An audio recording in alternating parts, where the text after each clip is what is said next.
Alright guys, I'm gonna switch over screens. Don't say anything inflammatory or how cooked we think all the Rico knots or the bell chimes or the Deodins are. I mean, like, what? Whoa, who said that? You chill out, whoa, what's with the slurs? Chill out. This is cooked, this is cooked, this is so cooked. So cooked. Oh my god. Alright. Screw it, let's just take everyone over. Okay, you guys ready? 3, 2, 1. Boom! Let's go! Let's go! Boom! Boom! Boom! Boom! Boom! Boom! 5 big booms! Oh my god. Okay. Hello, how are y'all doing today? Hello. Hi. Hello. The senior citizens coffee are did you give booming. me? There's no way. What? Don't worry about it. Is Oh, it this hot shit's chocolate? poison, I know it. Bro, how am I supposed to poison you if you need to be around for the advice stream? He thinks so poorly of me. It's a very slow acting poison. Why does he think so poorly of me? Even though he's the one that started everything. Anyways, come on, lock in. Welcome, everyone. Welcome to my channel. And welcome to our first final episode of the BRRoadcast. First and final one. Oh my God. I don't know. Who knows? When's the last time we've actually all like sat down with each other? You know? When's the last time we all sat down with each other? We didn't have Apex to be the cocomelon in the back to be like, you know what? I hate your guts. Oh my God. You rented this place out? Yeah. Wow. Rented the place out. They said coffees were on us. They were like, thank you for this opportunity, you know? Did that willingly, but yes. Wait, free coffee? That's kind of huge. Yeah, exactly. Exactly. Ungrateful ass. So it's just like, why are you asking me? Why are you saying I'm the one poisoning you? It's on the house, bro. I want a mocha frappuccino. Mocha? I want a hot chocolate with whipped cream and then some blah blah blah blah blah blah. Wait, what is the like the meme of like people who like go to Starbucks and then they're like two shots, 2 pumps of honey, 1 shot of this, la la la la la. What are the only ones I can think of is just like that water order with like 16 pumps of sugar in there. It's just like what? What? How very Men in Black coded of you. That's just flat soda. Exactly. Okay. So, welcome everyone. This is the BRRoadcast, okay? Your favorite Apex VTuber stack is finally going on their Alpha Male podcast arc. You're welcome. Yeah. Oh God. Yeah. So basically, how this goes, basically what happened was, I promised my chat that I'd be doing an advice stream at the end of last year, start of this year. Because, like, you know, I figured we should do our best to start this year off on the right foot. Right? And then I thought to myself, you know, once we had that one rank stream together and we mentioned the BRRoadcast, it occurred to me, you know, like, why do I have to be the only liability? AKA, why ask one VTuber when you could ask 3 in one go for advice? He's trying to get us canceled. No. Listen, I'm just saying, I totally didn't say it before you went live. I'm trying to see someone on the news. If that's what happens, it's just your words. Probably. I'm being set up. So yeah. You're being set up. Help. We've had a lot of responses. Yeah, we've had over like what, 50, 55 responses. Yeah, so thank you guys so much for actually trusting us. We'll do our best, but again, we ain't no professional life coaches. Okay, we're not pros, okay? We're not pros, okay? We've just literally been raw dogging this whole life thing just as much as you guys. Yeah. That's pretty much This is my it. first time living. Can you imagine this is our first trial on like this game called Life, and we're immediately signed up for like subscription? Like you only had 18 years, like 18 free years, and then after that, everything you have to do on our own. Like it's messed up. Messed up, but that's okay. We're gonna get through this together, surely, right? I didn't read the fine print. Yeah, we know you can't read. Anyways, I've been reading my whole life, thank you. Damn, shots fired. Shots fired. This is not even a game stream. Shots fired. Without further ado, Been reading my whole life. Shut up! Do you want me to try to introduce you guys or what? Alright, so let's do introductions as well as volume checks. Ahem. Also for you guys, I think we're currently trying to record this on our own, so if I have the energy for it later, I'll probably like mix this to an actual proper podcast for you guys. Ooh. But in the meantime, you're gonna help us out for this VOD, okay? So without further ado, guess I'll start things off. I'll be the right example. Konberu! You didn't stop your heart skeleton up to restart it. Hi, I'm Bluebell, most known as BB. I'm the B in BRRR. BRRR. I've known these idiots for how long now? Too long. Too long. Too long. Too long. Damn. But yeah. She hates us. Wow. She hates us. course. Yeah. Too long and yet not long enough. But yeah. Aw. And yeah, you're stuck with us forever. Yeah. Till we die. I bonded together. I'm looking forward to this stream. Can't pass up on any opportunities to just shoot the shit around with my friends and have chat be subjected to that. So yeah, thanks for coming, guys. Thanks for having us. Yeah. All right, who's next? One of the R's. Who's the first R? I think Who's it's the you, second Rico. R? I'm pretty sure it's Is it me? If Am I we're the going by first? Oh my alphabetical, gosh. yeah. If we're going by You're the alphabetical, I last. think it's you. What the heck? But hello. My name is Rico Solari from VTuber. And yeah, like I just like BB said, we've all known each other for a very long time, and not enough. You know, like I love these guys. I love them both. They're my ride or die. We're gonna be stuck together until what's it called? I don't know. I forgot. Wait, what's the till death do us apart type shit. Haven't seen the light in 64 years. But yeah, I'm excited for today, and I'm the baby of this, you know, like we have an uncle, a grandpa in here, so you know, like I'm not the wisest, but I'll do my best. Yeah, this might end up devolving into like Ryoji-san giving us his Oji-san advice for like 80% of the stream, but we'll do our best to pipe up every now and then. Yeah, you guys can give the very like bubbly, you know, positive, and then I'll just be like, I'll give the real cynical. Death is coming. Yeah, we're all just living to die. Oh my We're gonna god. die one day. Yeah, everything's awful. Alrighty, thank you again for coming. And last but not least, I am the final R and what's up, everybody? I'm Ryoma BRRing from Niji Sanji En, the Ronin and bodyguard over there. And yeah, these are the besties. Our group chat is literally named Besties Forever. Yeah.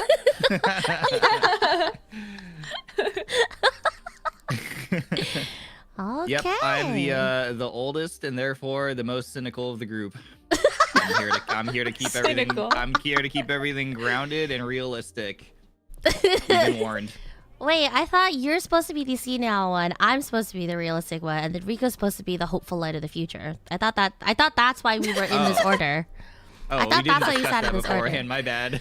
You're cooking this already. All right, you know what? All right, are we ready to get to the advice? Does everyone's audio sound good? Do I have to bump anyone up at all? Are we chilling? Mic check. Hello. Mic check. Ryoma has his AARP card ready. It's crazy. You got your AARP card ready? Ryoma, you ready? I be enjoying discounts whenever I can. It's tough out here. You got your life alert, dog. Like, I don't know how many of these advice or questions are gonna make you fall over. Ryoma's a little quiet. Okay. I was gonna keep him that way, but since you guys asked, all right, say something. Damn. Say something. Oh my god, wait, Ryoma, you need to do the trend with the face card. You know, like. Oh my god, real. Tries to pay with credit card, declines. Runs. Tries to pay with face card. Ooh, my jawline. Ooh, payment accepted. Don't worry, kitten. Like, What? you don't know? I don't know. Is this like a trending thing? It's Alright. okay. It's okay. The I bumped up the old OG man. The lion That's does not okay. concern himself with the trends. True.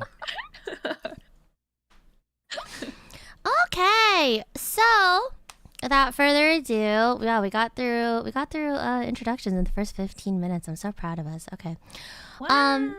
Yeah, so we have a ton of responses. Again, I put out a forum like probably a week ago, asking you guys for your inquiries and like things you needed help with and stuff like that, and things if you couldn't really turn to anyone, I guess you can turn to 3 VTubers on the internet to give you advice for.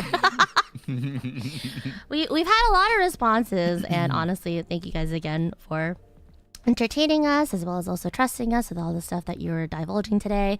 Nothing too crazy, surprisingly. A lot of it really grounded. I mean, a couple of meme stuff here, but I mean, like, look at us, of course, kind of expected. Yeah, I kept it pretty general. There's like a couple of things about love, about fashion, about like time management, just to like give you guys a heads up. A couple of personal dilemmas too, like specific issues or like stories that people are having. And yeah, so yeah, lots of things to cover today. Lots of things to cover today. But since this is our first time actually sitting down and just yapping, and we're not distracted by your Apex Coco Melon, I figured I would ask some questions about these guys I'm sitting by. Yeah.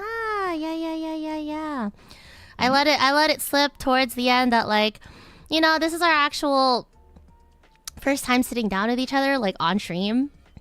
And so I figured you guys had some questions on getting to know parts of Team BRRR. You know, aside from all the Apex, so yeah. Wait, that's cool. Yeah. We're gonna do a quick little interview first, couple of questions to get to know y'all, and then once they have an idea of who we are, then we'll get on into it. Yeah. Oh. But yeah, okay. Yes. Exciting. All right, where am I starting? So a handful of ones here. Okay. Yeah, so before we get into the advice, a little bit about us first, at least questions that were directed at us. Starting off with Ray. Hi, you three. Big fan of you three. Smile. I've been watching from the lurky darkness from day one. Just wondering your first impressions of each other when you first three collabed or have known each other, and whether it has changed in any form over time. I love you three. Thanks so much for reading. Thank you for submitting, Ray. Thank you. Yeah, thank you. All right, so I guess it's first impressions to latest. So first back then and now. Gulp. Back then and now. Yeah, impressions back then and now. Who wants to start? I think we should go from left to right this time since you asked to be on the left. So we start with Rico. Go ahead. Okay. Ooh. My first impression of you guys. Wait, I need to remember. Wait, guys, because Loki, I feel like I have dementia. So, wait, hold on. You can't have dementia. That's supposed to be Nobasal. Wait, hold on. All our archetypes are cooked. Oh, shoot. I think back then... Wait, that was so long ago. It's been like, what? Like... a year and a half? Ryoma, I think? I don't know. Like, I don't even know how long it's been. But... something like that. Yeah, right? Something like that. But back then... I remember like our first collab was actually like an Apex one, yeah. And I was just like, oh my god, this dude is cracked. What the frick? Like like bro was like, yo, you wanna play Apex? I was like, oh, Apex? Okay. And then like we hopped into a game, and then I would see like bro like playing Octane first off, even though like back then, because okay, with this current season, Octane is cracked. But like back then, Octane, He was in the dirt. He was in the dirt. Yeah. He recently got resurrected, but he was definitely in the dirt for the longest time. Yeah. And I would see him like pick up a PK and do some like insane movement shit. I'd be like, wait, what? This man is like jumping on walls, like ziplining, backflip, cartwheel in the air, and then boom, 180 with the PK. Like, what? Like an over-caffeinated 15-year-old. Yeah. I'd be like, what the frick? This man has been consuming one too many Apex TikTok videos. Yeah, and then with Vivi, I was like, oh my god, a girl and she plays Apex and she likes to play rec and like she wants to play with me. Oh my god, oh my god, and then she's a nurse. Oh my god, and like. Oh my god, wait, this is perfect. And then you know, I was like, wait guys, what if we all play together? And then I don't know, it just clicked. Wow. You know, like it just worked really well. The vibes were there, you know, like just BB and I bullying the man as it should be. You know, and all is right in the world. Order restored. Yeah, and we've just been vibing ever since. So yeah, no, yeah, I concur. Yeah. As God intended, exactly. I'm yeah. Some things never change, I guess. Yeah. Yeah. What about you guys though? What are your first impressions? All right, I did say left to right, so I suppose I'm next. Yeah, you. Yeah, first impressions. Yeah, honestly, just about the same. I remember, I think out of everyone here, I think I'm technically the youngest, right? I'm technically baby when it came to debut. So, oh yeah. I was stuck in pre-debut jail for the longest time. So I knew these two before they knew me. I remember for Rico, I remember seeing her debut. I remember seeing like her insane montage clips, like insane like Watson R9 clips, and I was just like, wow. Yeah, bro. I was here rattling in my cage, so like, I couldn't tell you how ecstatic I was to like see your trailer and just be like, oh my god, wait. Oh my god, girl. Oh my god, they're freaking correct on Watson and R9. Oh my god, like we have to play together, all that fun stuff, right? So that was really cool. And then in terms of like how my impressions has changed of Rico, not much. I mean, I figured she was a bit of a meme lord, but I didn't think she was that memey until I started talking to her, and all I saw was just like TikTok brain rot, just completely blew out of her mouth. But I was just like, you know, that's pretty on par. Aside from that, like the whole bubbliness, the whole crackdown, like that was pretty much the same. I'm not surprised about the TikTok rant, but that's fine. I'm surprised. Yeah, man. Okay. Well, you want to defend yourself? Go ahead. No, you know, you're right. You're 100% right. Okay, yeah, that's what I thought. Like, it's so funny because I don't really keep up with TikTok like that, but I feel like half of the time Rico would say something to me and I'm just like, what? Just like, well, you don't know about that one? I'm just like, no. What? So like, shout out to Rico for like keeping me up with the TikTok times, I guess. I'm such a great person, you know, to keep you updated with current times. I'm so great, thanks. Beat me over the head. All right, thank you. In terms of what is it? Yeah. Yova was... I'm thinking, right? I'm thinking because again, it's just like I've known you guys for so long. I'm just like, I don't even remember at this point. Right. I was just gonna be like, oh my god, the silence. No, I'm thinking. She hates me. What is it? My first impression of Ryoma was definitely seeing his EVE.EXE montage, where he was just like schmoovin' and freaking super gliding on everyone's forehead. And I remember thinking to myself, I was just like, whoa, we have people who are like that cracked out in MK movement as VTubers. Like, there's a VTuber like that. Right? Yeah, and then I heard her speak, and like it took me a hot second, right? Because for the longest time, like I knew of Ryoma, right? Like I've heard of them around when I was like in pre-debut jail, but it didn't really occur to me that the same Ryoma I was thinking of was the same Ryoma that was on Octane, just fucking 115 pumping dudes in Apex. It didn't really occur to me that they were the one and the same until I heard his voice overlaid on top of those Octane clips. Okay.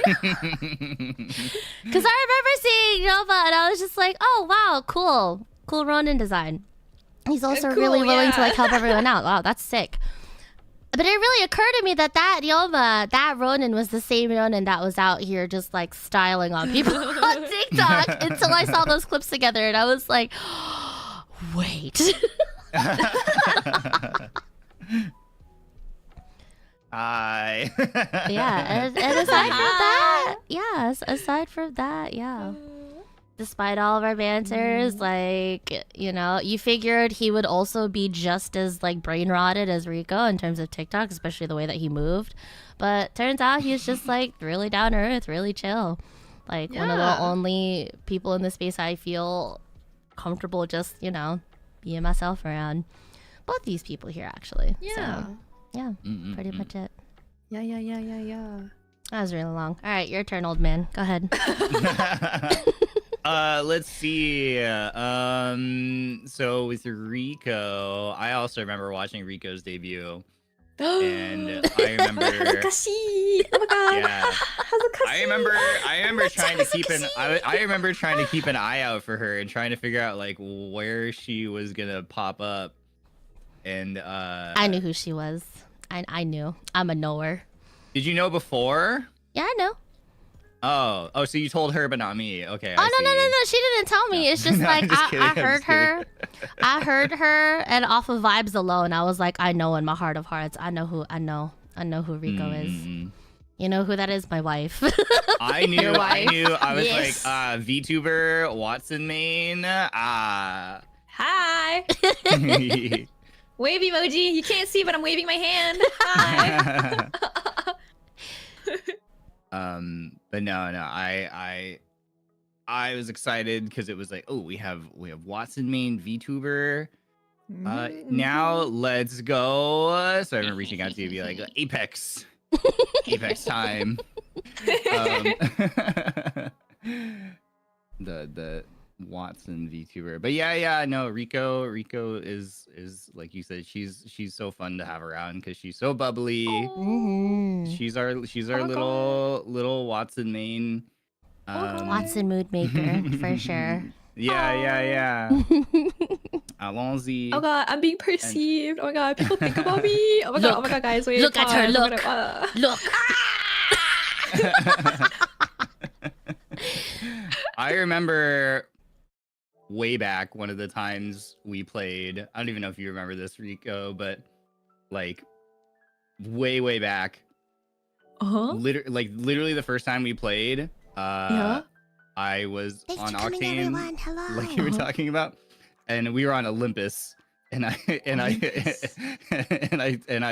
was doing like I probably had a PK, and we were fighting over by it was Energy Depot before like it got changed, like an old Energy Depot, and I remember distinctly like doing some tap strafing, like some lurch strafing on a guy, and I missed the tap strafe.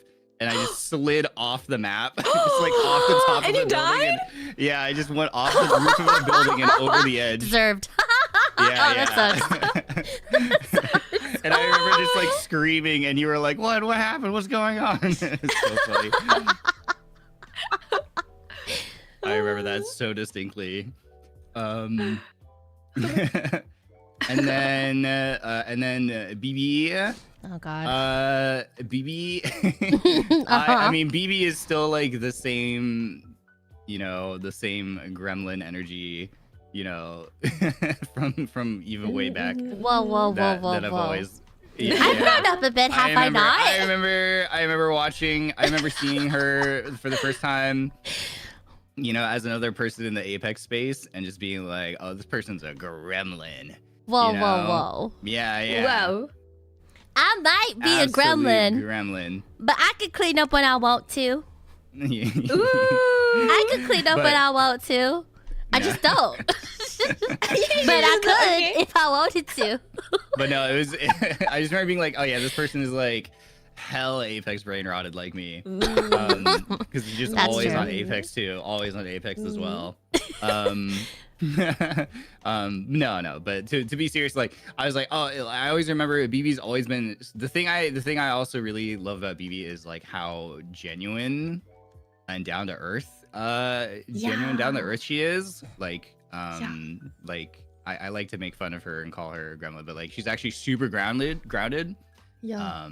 And so that's something I've always admired and appreciate about her as well. We love BB in this house. Yeah. Why y'all telling on me? Now I'm gonna have to kill everyone. Yeah, she's actually really nice and caring. She's like, you know, like she's like an older sister, like an aunt, like you know, someone you can go to, you know, if you have any problems. All right, I'm gonna have to execute everyone listening in. This is why this is the first and final episode. Thank you so much for coming. The doors are locked. You are barred from leaving the area. What the frick? Oh my god, wait, I just remembered something. Oh wait, no, go ahead. Oh yeah. Oh no, I was just gonna say that's why I really love these two. Like that's why they're some of my best friends in the space. Like you both are very like kind and genuine and grounded people who I trust very much. And I enjoy yeah. Oh, thank you, Grandpa, for thinking so. Thank you. I feel ill, but thank you. I was gonna say, I remember like way back when I had just like come out of the womb, you know, like I had like my debut tweet, and I had like a Watson pun in there on the tweet in the caption.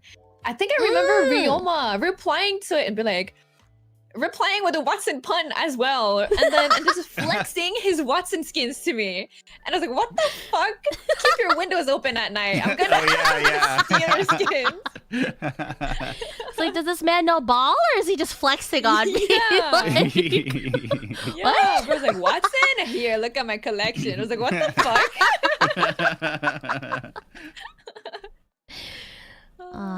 So yeah, there you have it. That's what we think of each other. These guys stink, right?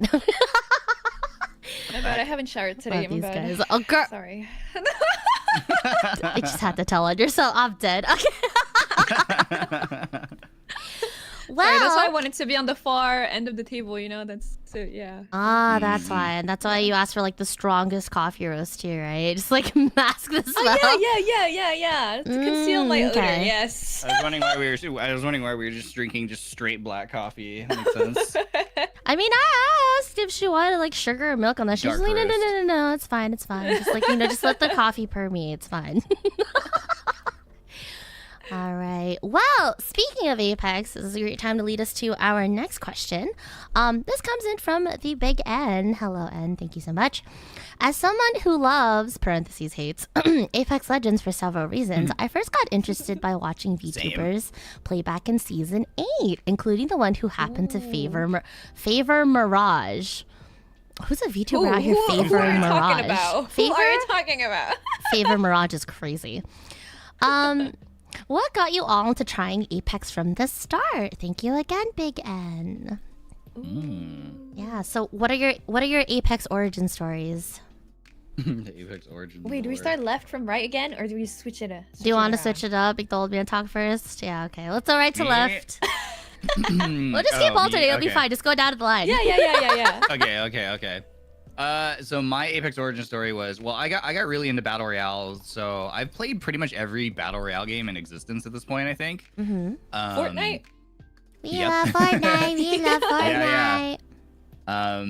So before then, I got really into H1Z1, the battle royale. It was at the time it was like called King of the Kill, and then PUBG came out and was really heavily into PUBG, and I'd been playing PUBG for a while at that point. But you know, both games were really fun, but they both had a lot of like sort of their pain points as well. And then I remember waking up on the launch day of Apex where they shadow dropped the game, which still is like one of the craziest game launches, I think. Insane. Honestly, insane. Yeah. Like, I was not there when Apex dropped. Like, how did it happen? It was just, it was, I don't know how they had it, like, yeah, it's crazy. Like, I don't know how they kept it under wraps so well, but like, they literally just shadow dropped it. I think it's like one of the only like really successful shadow drops of a game to this day, I think. Where it was just completely unannounced. You just woke up that day and all the big names were streaming it. Yeah. It was and insane. It was just like, what is this game? For normies that are like gamers that aren't into Apex, it's like when Beyonce dropped that one album just like completely out of nowhere, no marketing, no nothing. Respawn was literally like, here's Apex, and everyone was like, wow. Yeah. Yeah, it was crazy. It was just so I remember waking up that day and I had a bunch of messages like, "Are you seeing this game? Like, do you like hop on, let's play." Like everyone's streaming it, and I was like, "What is this?" Wow. And I just remember, being so excited about it because I was already a battle royale genre fan, so that was helpful. But like, I remember it standing out to me because it was it fixed so many pain points that I had with like the other titles, and that was one of the things that was so fun. It was like, oh my god, this game like runs really well, and they have like all these things that like all these quality of life like ideas and stuff in there, like game features that just are all the things that I want. Like it was so cool. Oh, okay. So that was my first Apex impression, and it just like really stuck with me because of that. Wow. But yeah. Great That's points. cool. Yeah, no, honestly, it was insane just how much word of mouth actually carried Apex. Like now that like Ryoma mentioned it, I remember because like I wasn't really a day zero player, even though I did have an account. Like I made the account, but I hardly ever played it because I was a laptop gamer at the time. And so I was more so into Overwatch at that time as well. I tried to play Apex, but that was basically just like a time bomb waiting to go off. And so I was like, okay, you know what? Can't do this. But I remember the day that Apex shadow dropped out of nowhere, and like my Overwatch playlist, it went down to like a third of its active like online participants. And when I went on all my Skype groups to ask everyone like, yo, where's everyone at? Are we like grinding ranked today? They're just like, nah, bro, we're playing Apex. And I was like, what the heck is Apex? Like it's a battle royale. And I was like, oh. And at that time I wasn't really into BRs. I'm still kind of like, Apex is kind of the only BR I like. Oh really? Have properly played a lot of. Yeah, I was really shy. I was really scared of like PUBG and Fortnite. Or like Fortnite didn't really interest me. PUBG I was a little bit afraid of. So yeah, I missed it when it came out season 0. And then I think it was around, I want to say, I keep forgetting. I don't remember if it was like season 7. Season 7 is when Horizon dropped, right? I think so. Yeah. Yeah, I said Skype groups. What about it? I was there. Tiny little BB. What about it? It's okay. I used to use Skype too. Exactly. I used it until it died. We all literally use used Skype it until here, the day okay? died. I don't hear See, nothing. if Rico used Skype, it's not that old, guys. Okay. Yeah. My bad. Yeah. I literally used Skype like to the very end. Right? We were all there. Rest we in all peace. 07. We all 07 was actually sunsetted. But yeah, season 7, I believe, is when Horizon and Olympus were added to the game. Right before then, I started playing Titanfall 2 off a recommendation from one of my med techs.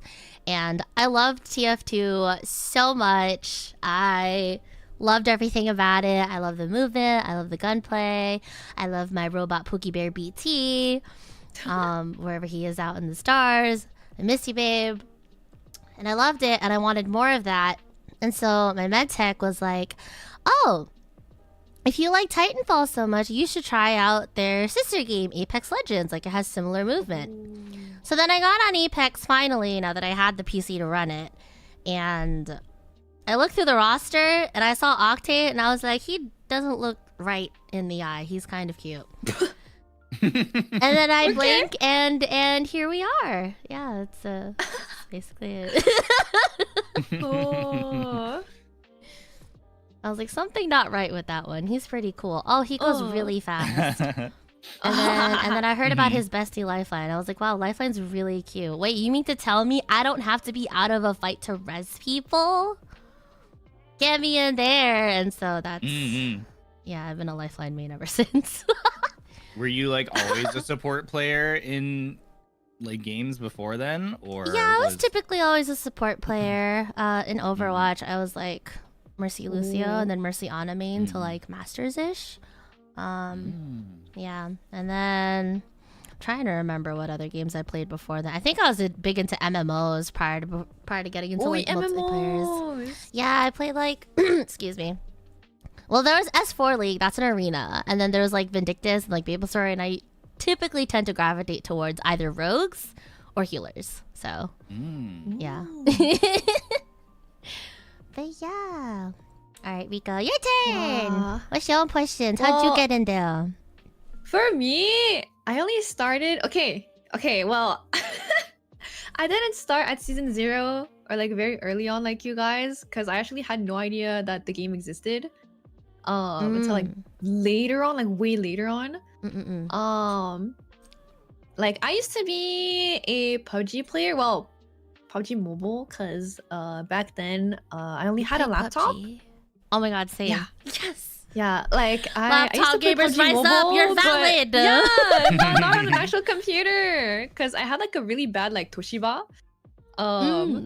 So I could not even like, girl, literally Minecraft, my max FPS would be like 30. With Minecraft. I felt that, and I wanted to use the like shader so bad too. I get it. Yeah. But yeah, so like I couldn't run like a friend.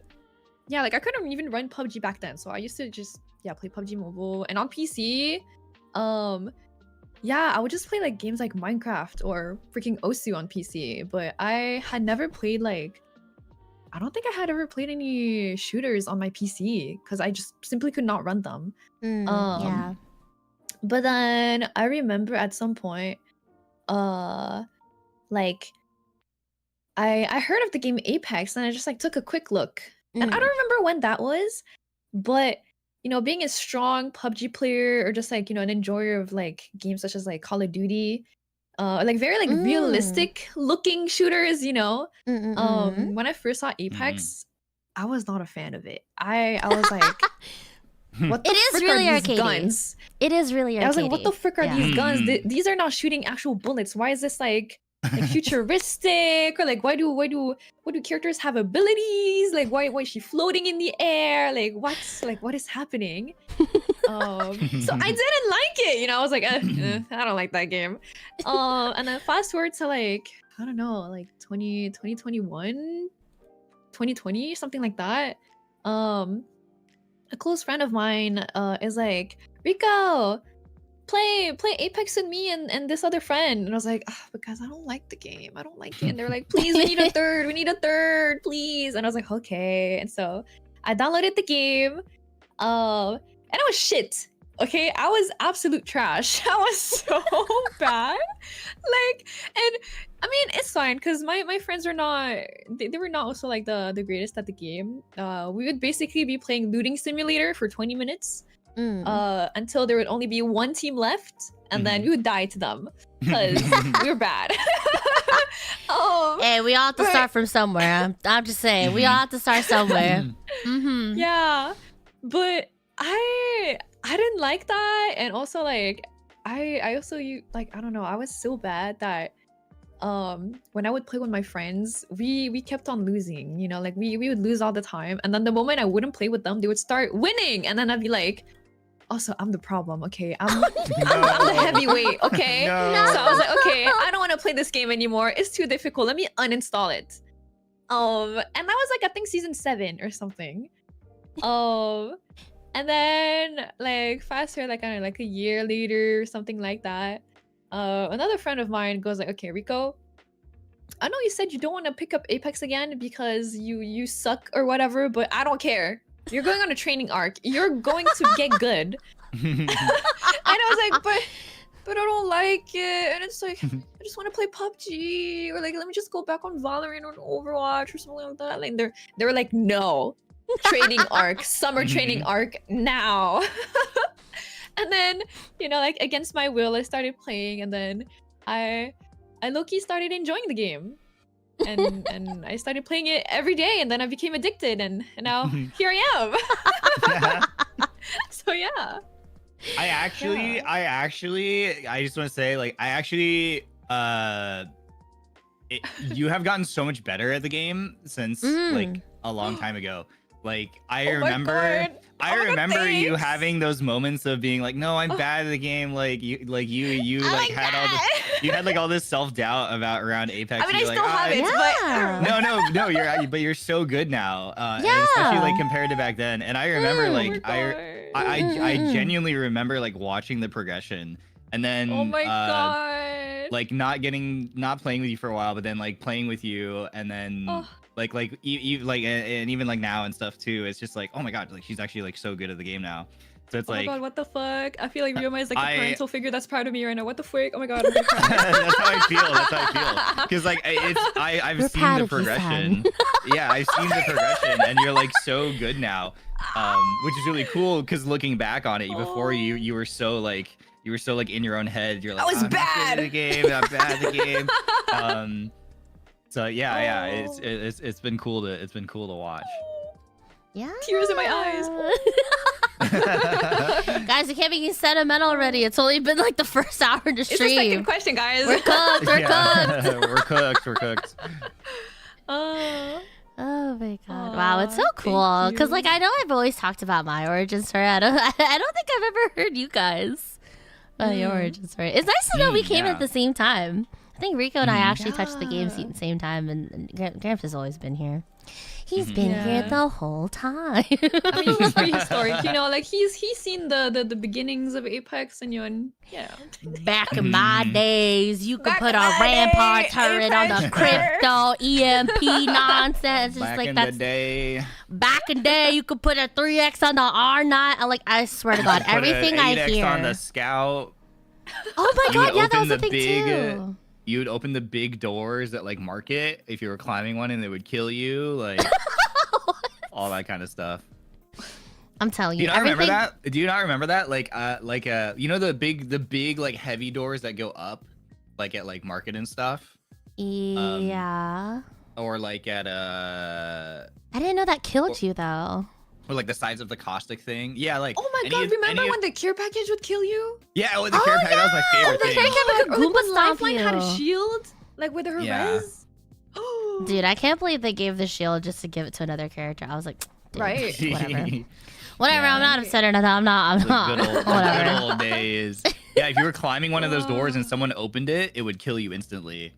It would deal like 999 damage like instantly. And then and then the care package is so funny. Like the care packages where they would have a knockback. Oh. Because everyone would be trying to like get to the care package first, or and then if you were too close, it would kill you. Shield.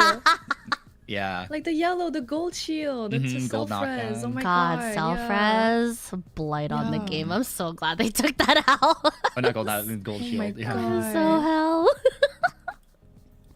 But yeah, everything I hear about like season 0 Apex just seems like a fever dream to me. It sounds like lies people would tell you, just be like, I wish you were here. Like those people who go out on like those really grand, like kind of like influencers that go on like really grand vacations to all these like destination spots. You know, they're like having the time of their life on their feed. And then afterwards, I heard behind the scene, they're just like, yeah, no, that shit was like, that was ass. It was hot ass. I took my pictures and that's what it feels like to me. I remember trying to get kills with the Lifeline care package, like trying to drop it on people's heads. Like imagine if that was still a thing. Because imagine if that was still a thing in like final like small circle of like competitive Apex. That's crazy. People are just dropping, just orbital striking people with care packages would be so funny. It's crazy. It's crazy. Orbital strike is crazy. And then dropping on 4 white arm. Oh yeah, loot used to be so bad. Oh yeah, loot was terrible. Oh my God. I still think about that one KC clip, the one with like freaking 180p. Of that one guy just like screaming on Wraith, running around, just finding nothing through 3 POIs and then getting shot and dying.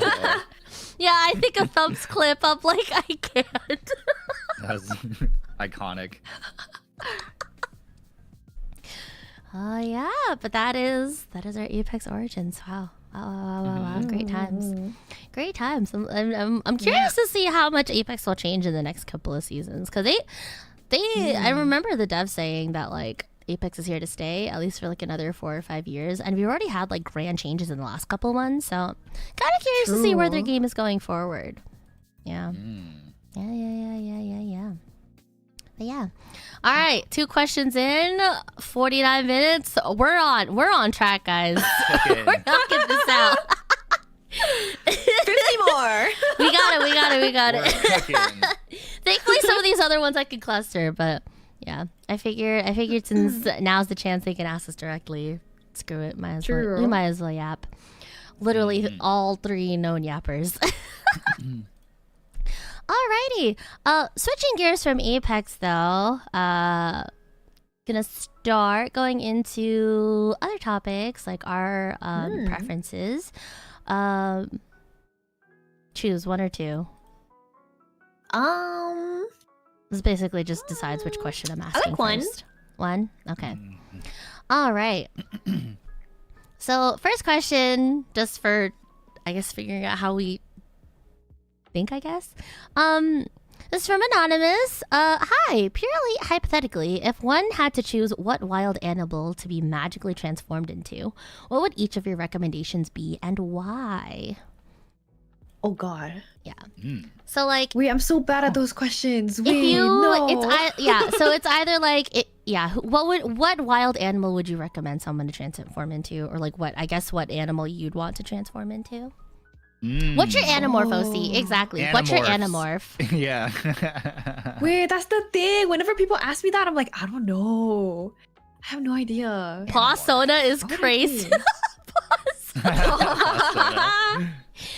BB goes first. Why? I thought we said we're going in the Go first. fine. My plan all in ruins. I never wanted to go first. Okay. Excellent. Wild animal I'd recommend being. Wild. Oh. I want to be a capybara, dog. Honestly, I hope in my next life I'm either resurrected as a pampered house cat and I can just lounge around in the sun all day. That's my answer. Or, I was gonna say that. Or be a capybara just up in the mountains, orange on my head, vibing out in the hot tub 24/7. Orange on my head. You know? Domestic capi. Can you wait, hold on. Can capybaras be domesticated? Oh, I don't really? know. I don't know. I don't know. I know there's like capybara cafes. But there are, but are they domesticated or do they just like hang around? I don't know. I don't know. She's working on it. I'm surprised she didn't say Sakaban Bass. Okay, the reason why I didn't say Sakaban Bass is because I thought we were talking about animals that are currently alive, okay? And not extinct. Wait, it's not alive anymore? Nah, it's not. It's been dead. It's like all fish is great grandfather. Oh, the only thing I know about that fish is a song. My favorite song. My favorite fish of all time. I only know that song because of BB. Yeah. In my heart of hearts, it would definitely be Sakaban Bastis. But like in the current modern times, I'd love to be a capybara.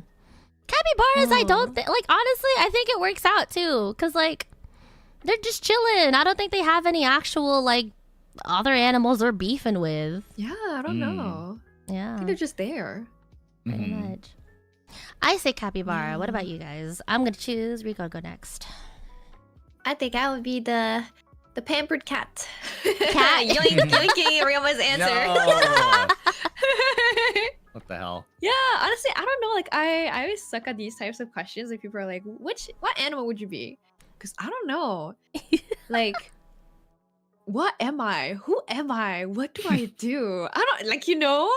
I don't know. But I don't know. It's like I just be hanging around, you know. Just like, be honestly, yeah. Honestly, if I could just, you know, like be fed and be taken care of, you know, like if I don't need to do anything, hell yeah. Hell yeah. Let y'all take Wait, an but if I could, I would want to be a quiz Pegasus. Next episode. Loki. Pegasus? Ooh. I don't know. I want to fly. I don't know. Rico kind of gives marsupial vibes. What the fuck? True. What do you mean? Marsupials are so cute. What's a marsupial? Am I koalas. I think koalas are technically marsupials, as well as like. I did think of koala There at you some go. point because like they just be hanging on the tree. Wombats. But I don't like koalas. Wait, I thought they were chill, but they're not chill. Oh, I was about to say, what do you got No, against koalas? They're just little guys. They can't help that they're a little slow, but like, they're you know, not chill. they're I don't doing their know. best. They angy. I don't know. They're angry and they're stupid.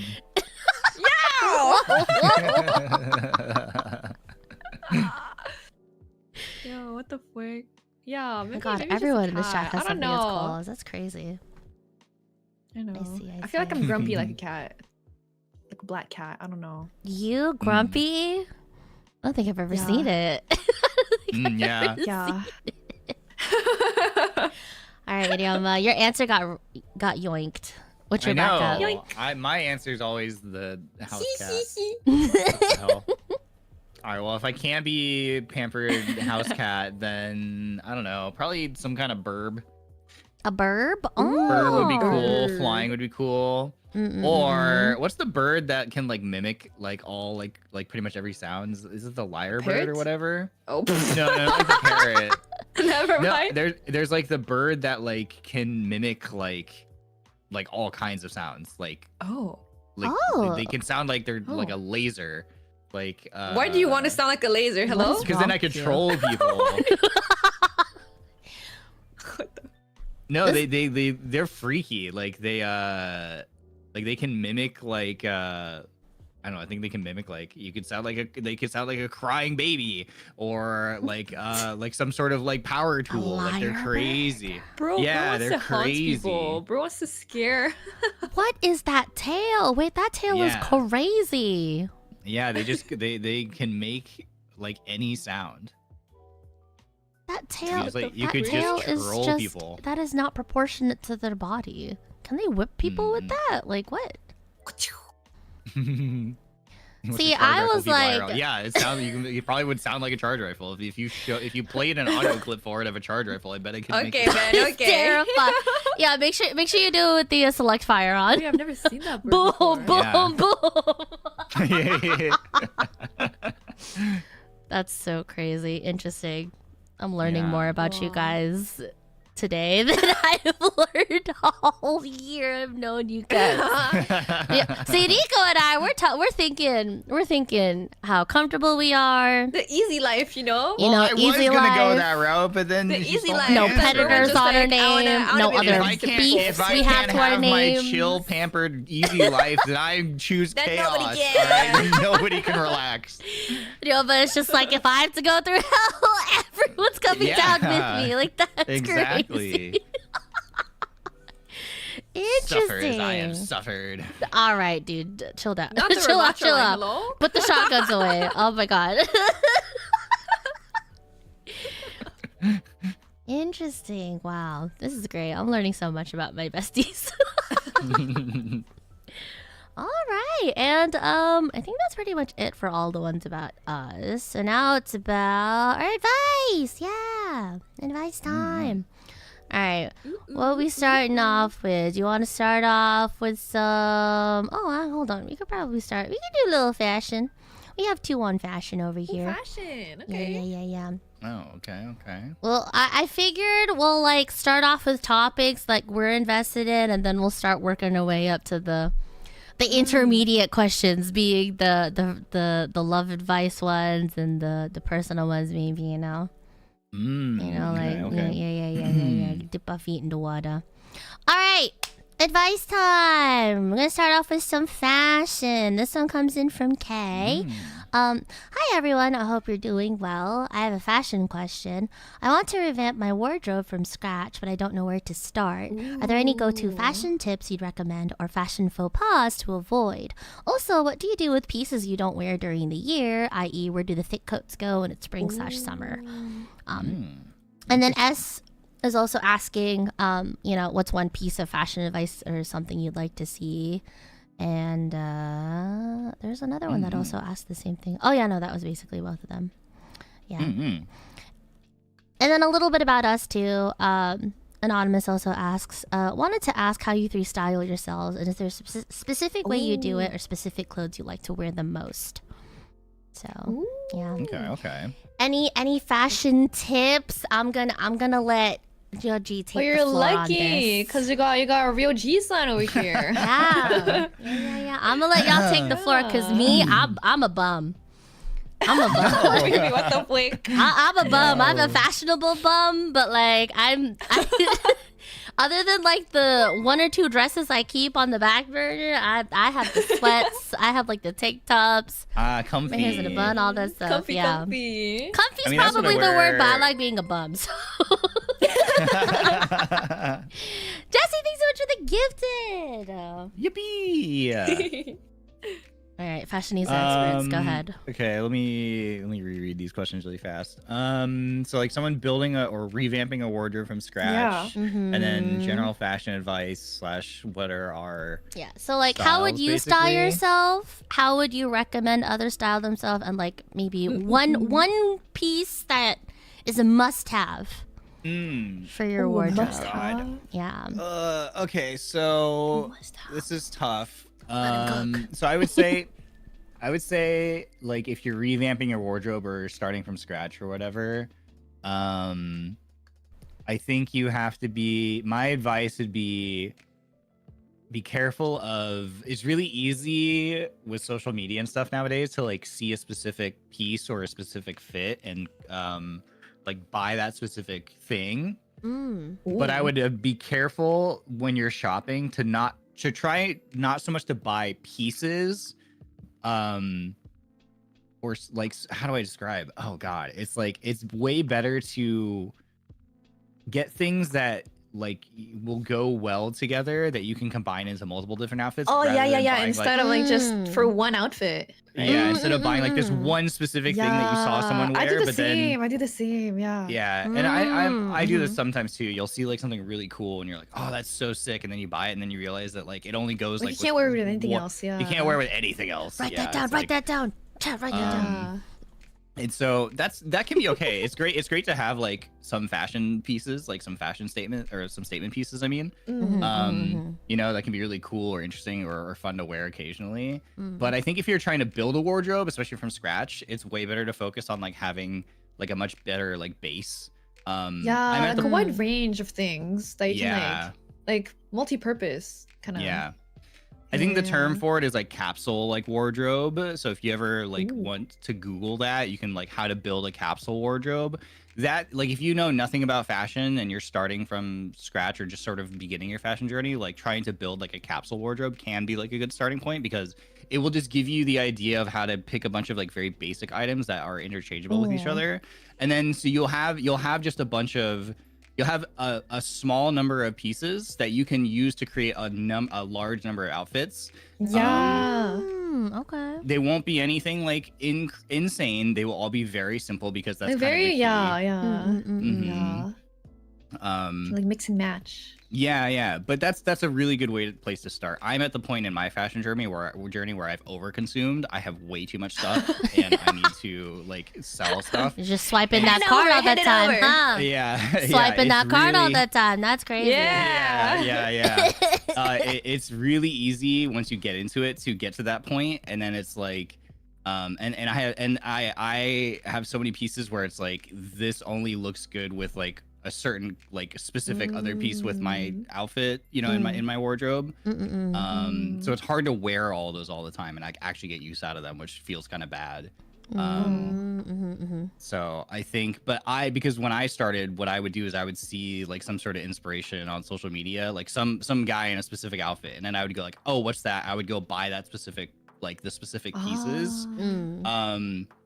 And that can be fine because that's like how you kind of learn is by imitating at first. But you can kind of fall into the trap where you do that repeatedly, where you're like, oh, and then you see another outfit and you're like, oh, that looks really good. Let me buy that specific outfit. But then you realize that none of the pieces, like even from those 2 that you bought to get, like none of them go together. And then you buy another outfit that you see someone wearing and you copy that one. And then you have like 3 individual outfits, but like you can't interchange anything. So it gets expensive really fast that way, and you don't get a bunch of mileage out of it, basically, is what I'm trying to say. Overconsumerism is such a trap. Yeah. Yeah. If you're not careful, you'll be like, ooh, look at all these items. Wait, hold on a second. But it's really easy to fall into that trap because like we live in a time where there's so much inspiration on social media. It's so easy to come across. And then also everyone is always linking like, oh, here's like my you know, my Amazon affiliate list, like you can buy all the stuff, or here's my link for whatever, like, so it's really easy to fall into that trap. But yeah, if I could go back and do it again, I wouldn't go that route. buying secondhand also, like thrifting using eBay, whatever. I buy most of my stuff off eBay. Is definitely the way to go in my opinion as well, because it's gonna be cheaper.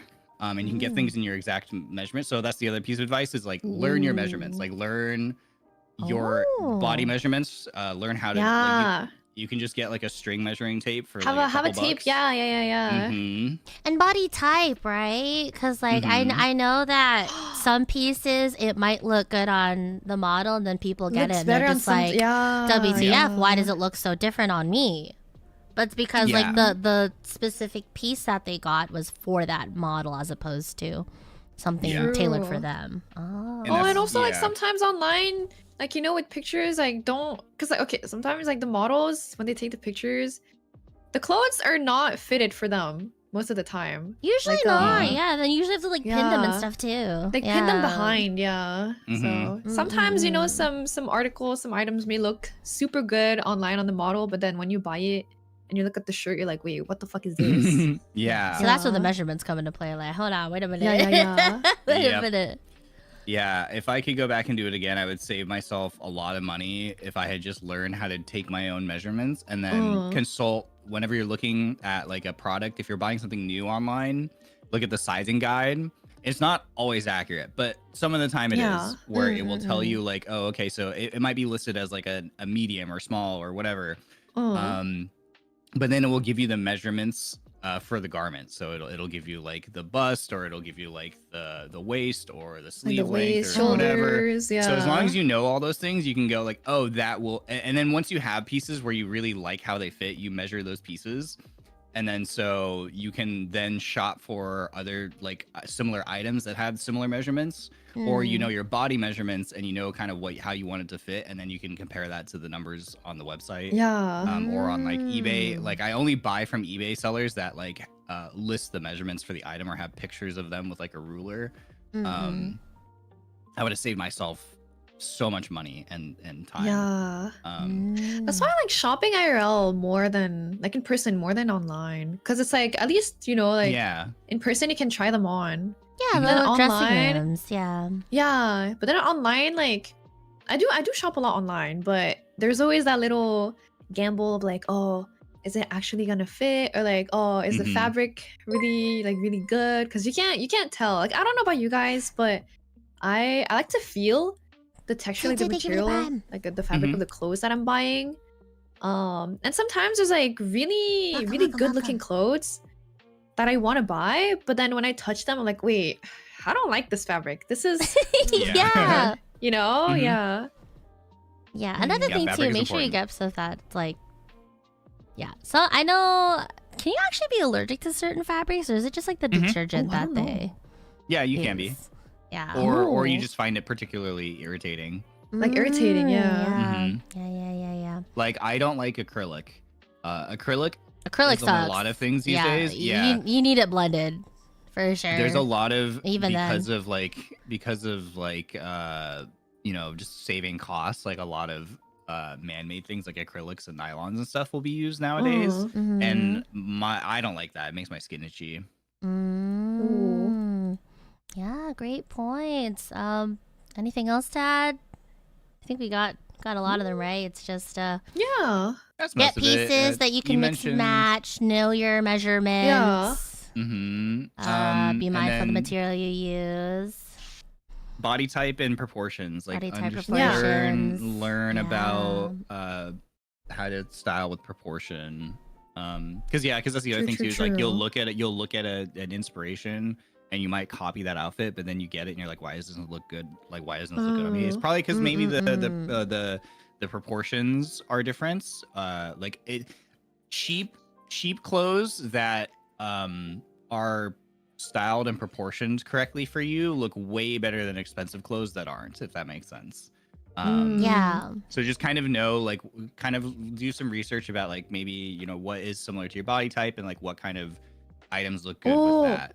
Also colors are important. Figure out your colors too. Because some colors look better on other people. Like some people are like warm toned, but other cool toned. So like, while something, I don't know, like red may look like fantastic and gorgeous on someone, it might not look best on you because you guys are like different different tones and stuff like that. So yeah, knowing one's color is important too.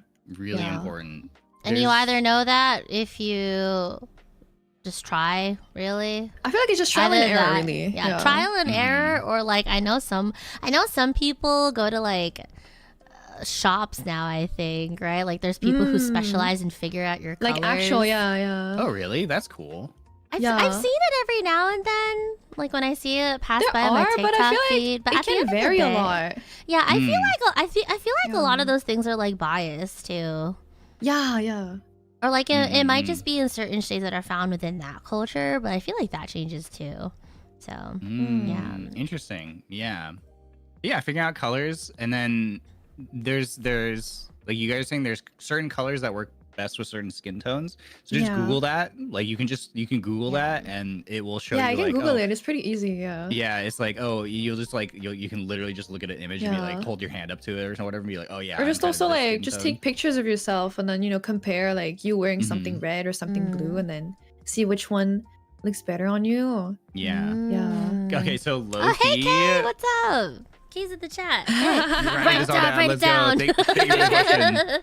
Low key, one of my like the things that I find myself doing a lot whenever I'm watching a video, and there's like guys like in it that are like dressed a certain way. Like I'm always like analyzing like the way that they're dressed. And I think the thing that I find for men, a lot of the time is their use of color is not like thoughtful, and I'm like this outfit, and I'm like this outfit's fine, like the pieces are okay, but the thing that ruins it for me is like the colors, like the way that people combine like sometimes colors they together. clash. It's always because the colors clash. It's not even so much about like, oh, that's not good for his skin tone. It's like you're combining like it's just like bros wearing I don't know, like orange shirt and then like a bright blue jeans, like something just I don't know, just too flashy. And it's like I can tell that this person it was just more like comes from a place of like they just don't like it comes from a place of ignorance, like they just don't even understand that that's a thing that you have to be careful, because like sometimes it'll be like, oh, it's like very clear like there was some thought put in. Oh, you know what my favorite ones are? You know those ones where it's like it'll be like a bunch of guys like trying to like it'll be like a girl, and then she's like trying to choose like a guy to like maybe go out with or whatever. Oh, you know, all those videos, and white background, something like that. Yeah, it'll be like a bunch of guys, in a line, and they're all like kind of like answering questions or whatever. With the balloon popping and stuff. Yeah, those kind of things. Yeah. Oh god, those are so crazy. yeah. Because I always find myself watching those because I'm always like analyzing the guys' outfits. But for me, the thing is always like the clothes, the fit is usually wrong, and almost always consistently the color's wrong.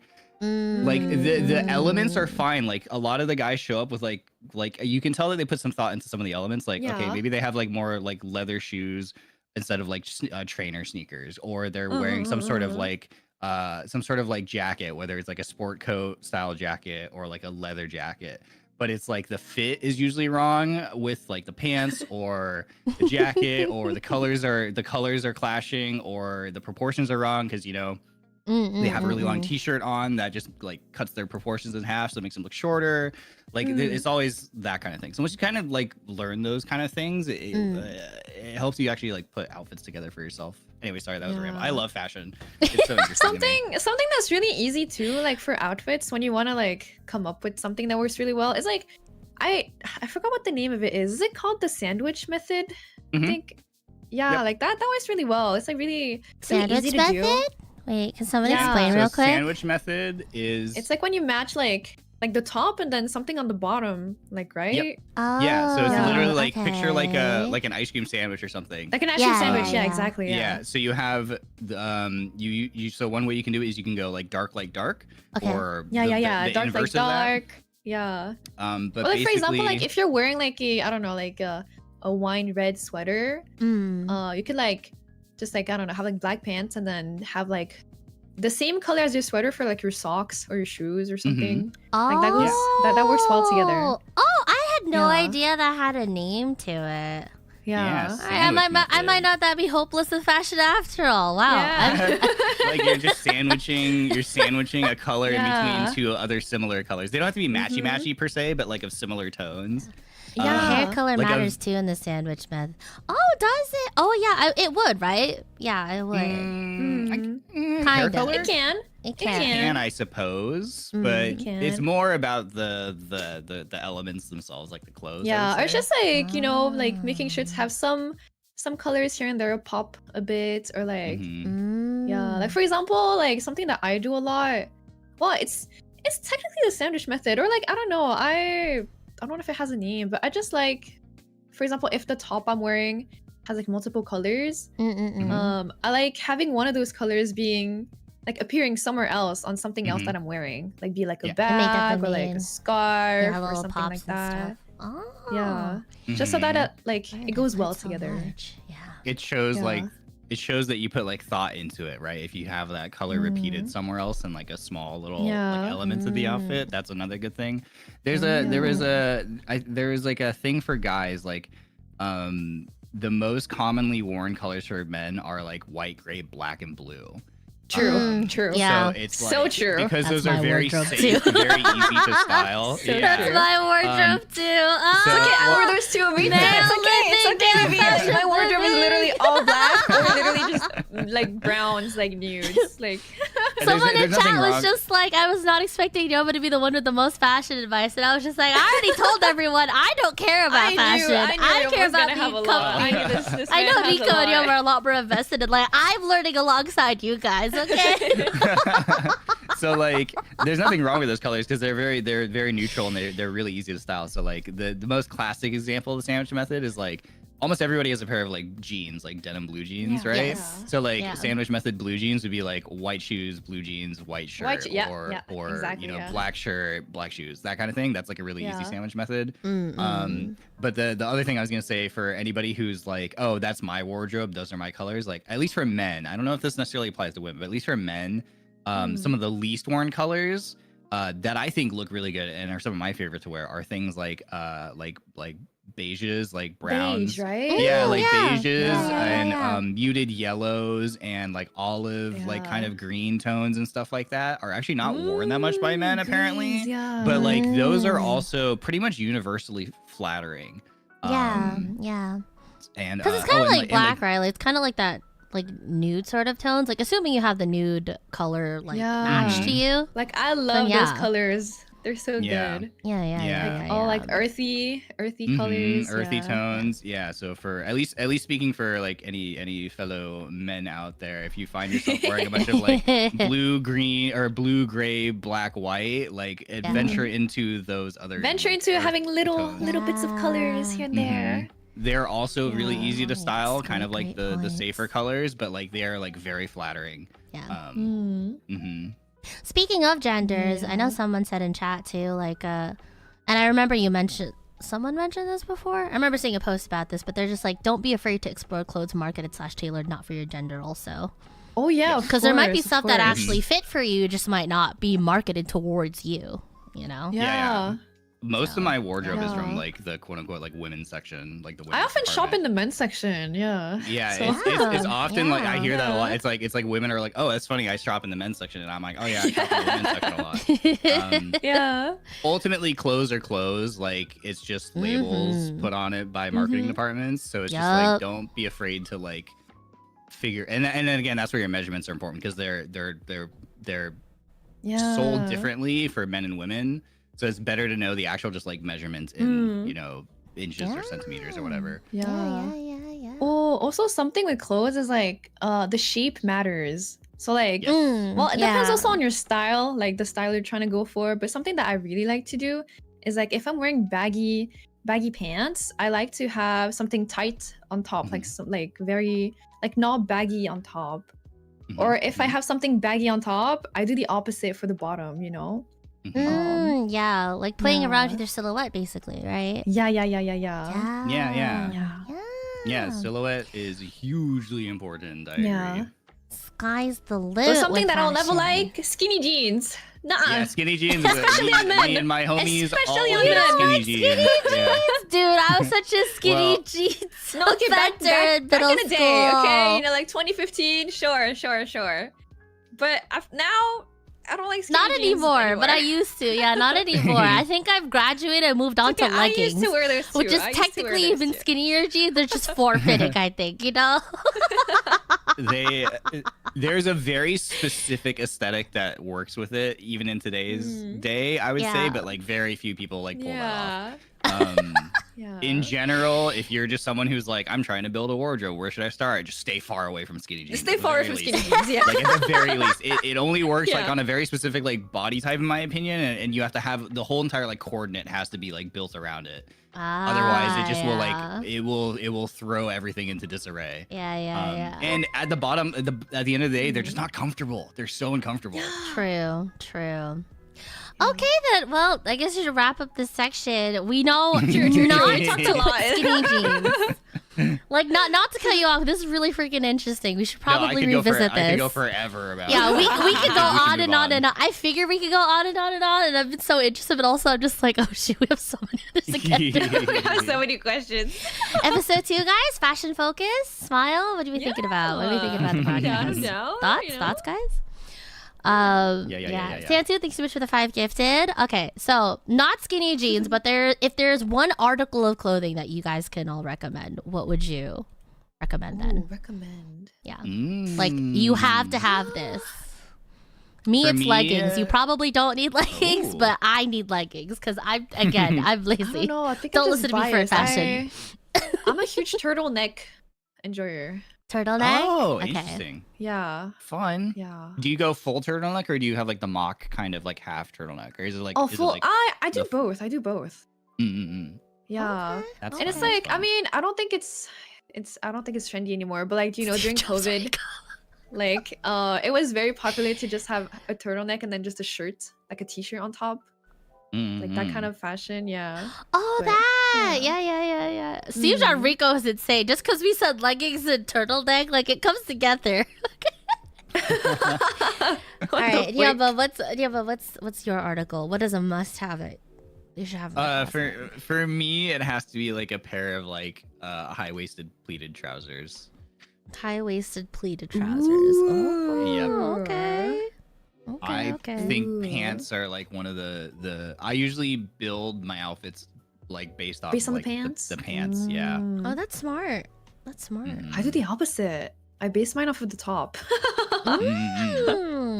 Yeah. Some considerations, it could be on your body types too. Like, you know, this is already shaping it, so the rest of it can just like go around that. Interesting. Recommend stores if not secondhand. The only reason why I'm not mentioning stores is because like stores could be different for each person. I think at that point, it's probably the onus on you to like figure out what sort of styles you want to do. Especially if I would hate if we like recommended any stores and it wasn't available in your area. But Ryoma did also mention eBay. So yeah, just go around, explore around, see what catches your eye and go from there. Yeah. Store availability by region is the tricky part there. Yeah. But yeah, great fashion column. My God, we could actually get that going. Whoa, imagine. Wow. Whoa. Okay. Thank you guys again for all your submissions. All right, question number 4. We're cooking. Okay, what topic do we want to check out next? You know what? Since we're streaming right now and we're all streamers, let's jump into the next one. Yeah, let's jump into the next one. Streaming and then also a little bit of time management. Yeah. Okay. What's that? Girl, I don't know. I haven't figured. I was hoping one of you guys figured it out. I thought y'all were like the reliable adults. Wait, what the frick? Girl, we're so allergic to schedules. Every time I post up a stream schedule, I break out in hives. Like, that's man, true. That's true. We did start this stream 30 minutes ago.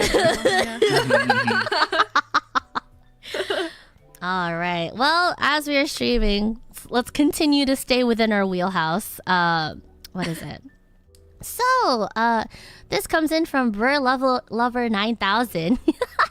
I'm currently amazing name. They say Lover 9000, but they're only a Ryonin. Remember? Yeah. What the frick? You guys thought I wasn't gonna call you out on the optional. I wasn't gonna be like, this is from About Time, this is from Ryonin. How are you gonna say you love all of us or you're only also a Ryonin? Huh? That's so funny. Fake. I wasn't gonna say nothing, but Okay, so for Lover, thank you again for your submission. I'm currently studying to get into grad school. If I do pass, that'll be plus 4 more years of studying. But I've always wanted to try streaming. Will it be too late to try by the time I finish? P.S. I was the Ryonin that submitted a malo about finishing my undergrad thesis. Ryoma's encouragement got me through it, truly. Aww. When I feel like I'm not doing great, I always go back to, okay, I can see why you're Ronin. He's a good man. Okay, all right. P.S. BRRAPEX shoes bring me so much comfort. I really, really love you guys so much. Please don't go bald. Oh, I love that expression. All I love right. that expression. I'll do my best. One of us will go bald soon, you know, and he's on the far right of the table. Okay, bro. Okay, I was gonna say that there, but and let's see. I think there's another one too. I'm just gonna try to read them together. Yeah. If they're about the same. But yeah. Another one comes from Anonymous. Does Team BRRR have any tips or things to look out for the people out there interested in getting into streaming as a hobby? And then the last one I put as under time management, but really they're just trying to figure out how to manage their time between streaming and their full time. So this is Federico Siempre, my fellow RN out in the crowd. God bless you. Ooh, cool. Yeah. So for any of y'all juggling a full-time job on top of being a VTuber, how do you best budget your time as a VTuber? I work full-time in my IRL career with added hours here and there every so often due to the nature of their position. I don't want to be just a streamer, but also create scripted content, music, etc. So far, I've been a guerrilla streamer and work on other content on my off time for my career. I cannot for the life of me schedule time for VTubing activities. Girl, I'm with you there. Shit. As I consider VTubing as a means of self-expression and entertainment. I've only stuck to schedules if it involves planned events or collabs, but as for independent activities, I kind of just wing it. I do it when I can feel like when I'm up to it. A big reason why I don't stick to a content creation schedule because it feels like more work on top of the work I already do. So I feel like I wouldn't enjoy VTubing as much as if I did so. I'm not sure if that's a feeling y'all ever had about scheduling your content creation, but as someone who doesn't anticipate becoming a full-time creator, it's something I've always had at the back of my mind. For context on this one, they work 40 to 60 hours weekly and on-call urgently, should the need arise on weekends. And yeah, they just say thank you for reading. But yeah, thank you, Rico. Thank you, Rico, our bell chime, our Rico not and our Ryonin. Accordingly, yeah, one from each. Thank you. So streaming, jumping in from fashion to streaming. When is too late to get into streaming? How do you balance streaming as a hobby versus your job? You know, how do we go about good questions. Management? Yeah. I mean, I feel like if you want to stream as a hobby, I feel like it's never too late. You know. Vouch. Like I feel like any kind of hobby is never too late to start, you know? Like you can always start whenever.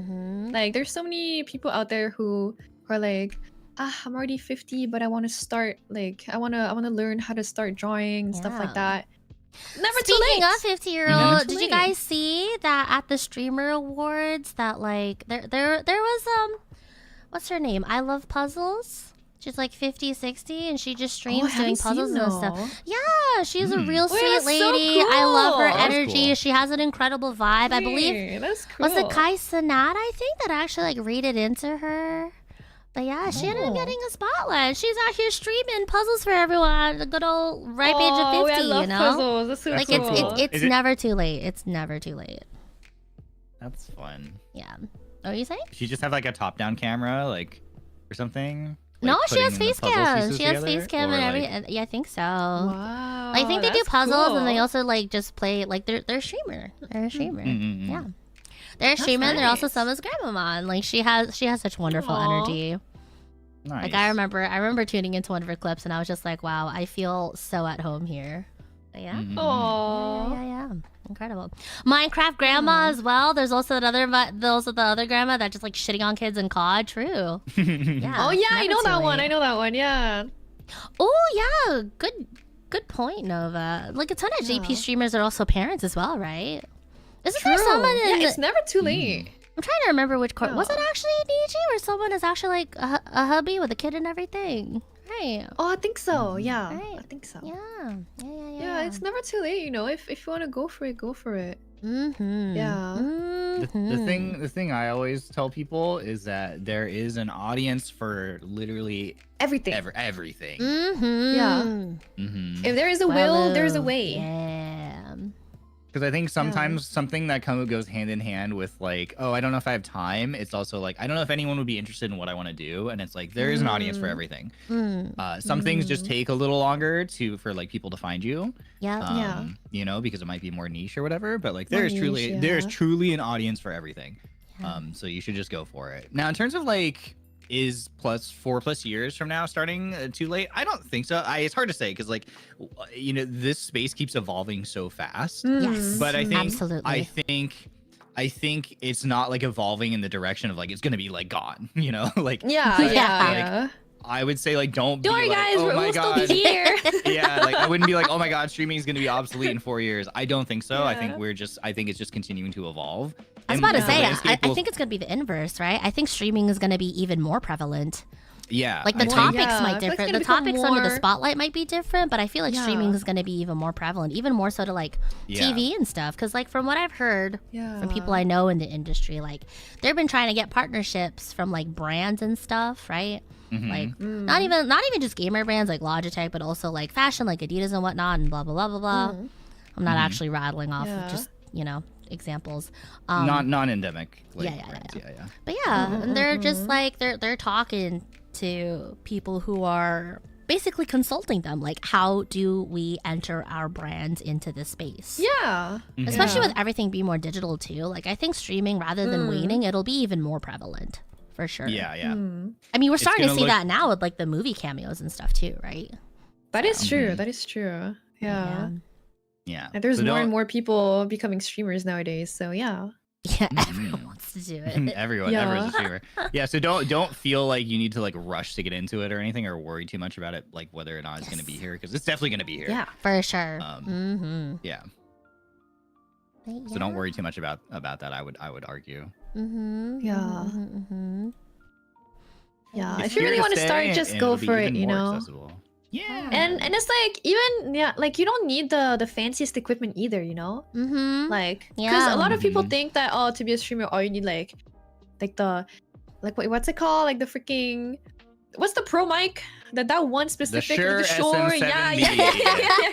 The one I have. $400 motherfucker right here in front of me. Well, I do not have it. Okay, I am not one of y'all. Like, you do not need one to be a streamer. Wait, you don't use what mic do you use? Can I ask?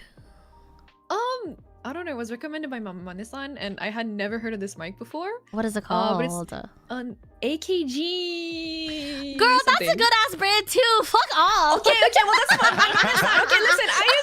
Okay. Wait, you know. She's just like, I'm not bougie. I don't have Gucci. I have Prada. Like, girl, listen. Literally a week before debut. Ain't no way, brother. I had a headset. A week before debut, I had my Razer Kraken headset that I had been using since 2015. Okay. Oh my god. Okay. That worked good for me. Okay. Okay. That worked good for me. I was about to be like, what? You're not using like a high quality, but like your sound's so clear. Yeah, she sounds so clean. That all makes sense AKG now. And I'm like, girl, get out of here. Get out of here. No, but guys, unironically, my mic, my headset mic does not sound like I'm a pilot. Like, unironically, you know, like, really? When I'd be talking with my Mane-san, pre-debut, and they're like, oh yeah, by the way, like, you said you wanted to record covers, so like, yeah, can you tell me what microphone you have? And I was like, oh, I have a headset. My Mane-san was like, what? You don't sound like you have a headset. What? Low-key, I wish you debuted with the headset mic. That would have gone crazy. Chad is so right about that. Low-key, my next stream, let's go. I'll have a headset. your next anniversary, you have to redo your debut all over again, but you gotta do it with your headset mic, please. Okay, bet. Bar for bar, but headset Solari.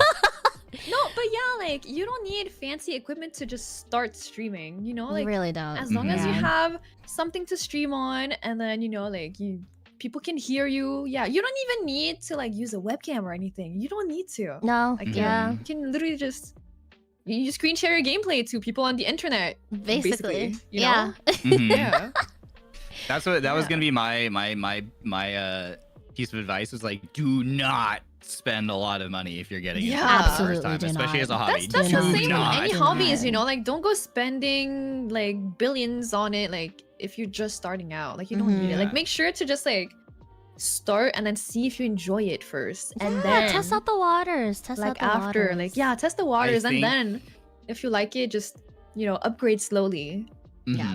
And I think especially as someone who came from like before VTubing was like a content creator, like not in the VTubing space, and then moving into the VTuber space, I thought that there was a lot of like pressure to feel like you needed to spend a lot of money, like in the sort of like face cam content creation kind of space, because it was like cameras and whatever. Then VTubing is like a whole other level. Oh my god, of, like, stop. there's like this pressure to like, it's really interesting. So like if you're someone who's looking into getting into the hobby, and then please do not fall I'm for saving up €8,000 so I can get myself a model. I'm like, you don't need all of that to just start streaming. You really don't. You can start streaming with a whopping $50 to your name, and those $50 are just going into a mic that doesn't sound like dog shit. And OBS is free, like dead ass. Or even still, there are some streamers out there who have like a shitty mic, but it's funny. It's funny to hear. Funny. Yeah, if you can make it work in the sort of branding, like honestly, rather than specific materials that you need, like whether it's fancy setups or VTubers or whatnot, figure out your brand. Figure out what you're personally invested in. Yeah, like who figure out what you want, because a lot of the things, like the number one thing I think, right, that really defines, like, people who stream and actual streamers, like, in the space is the personality, right? Like, I feel like people can tell if you're BSing stuff. If you're doing something just for the trend or whatnot and you're not even a little bit invested in it, people can pick up on that, whether they know it or not, So like, find something you're passionate about, or not even passionate, it's just like stuff you want to enjoy. Just be like, hey, look at this cool thing, right? And just go from there, really. And nowadays too, there's so many like free resources in terms of VTubing. I know there's like those customizable models models that you can use. You can get models prepared to start. For example, off even and if your PC out. cannot run that, you can just have like a PNG. Yeah, PNG tubers are absolutely accepted in this space too.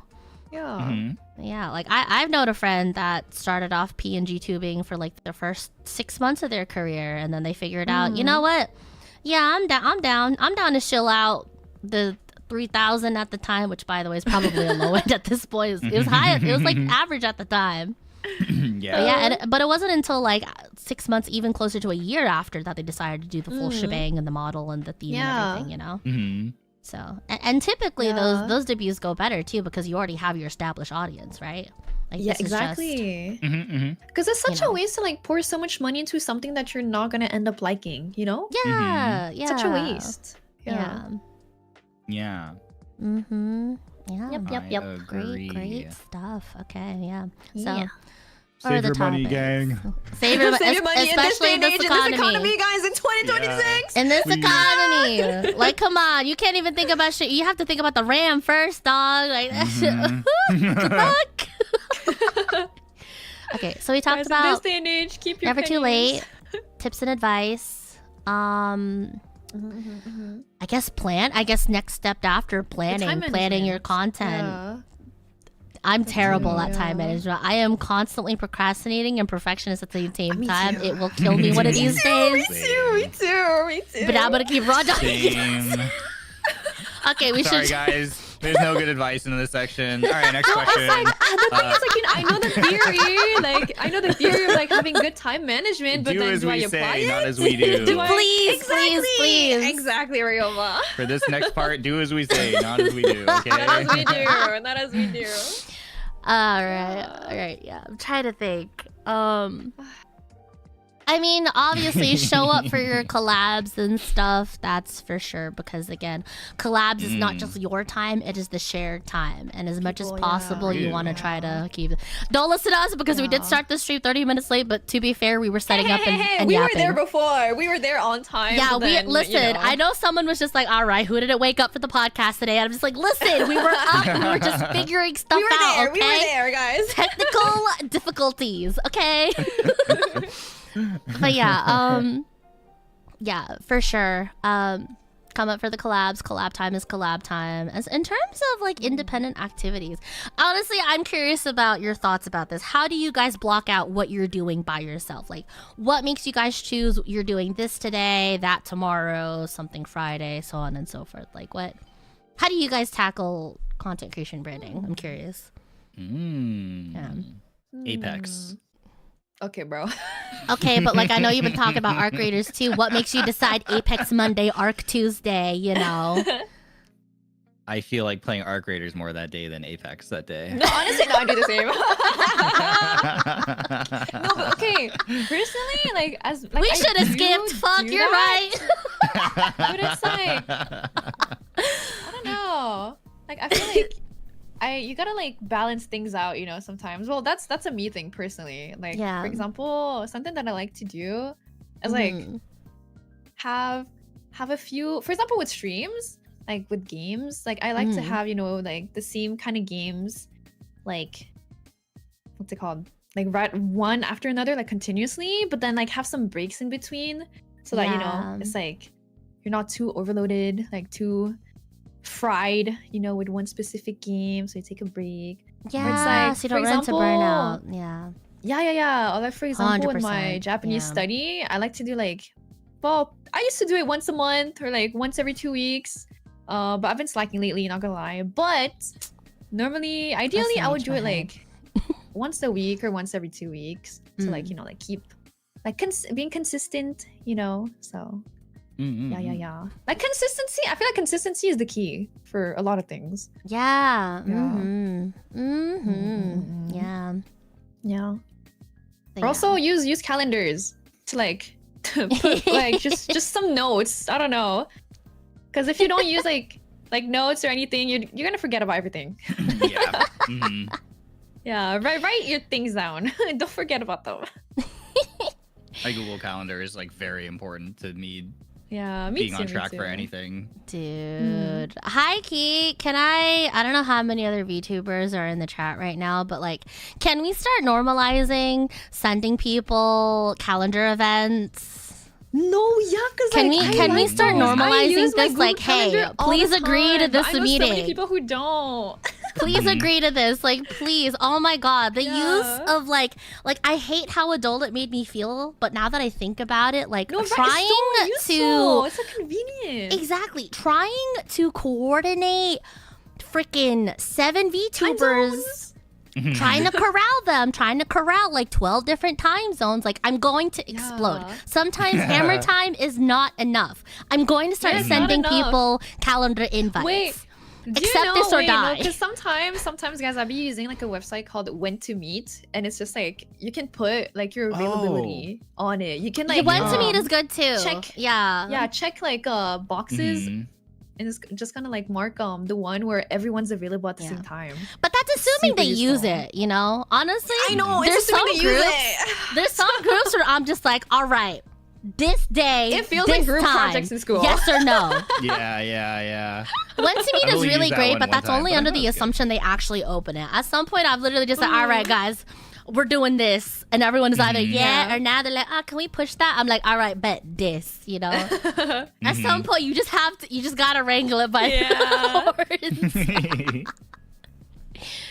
horns.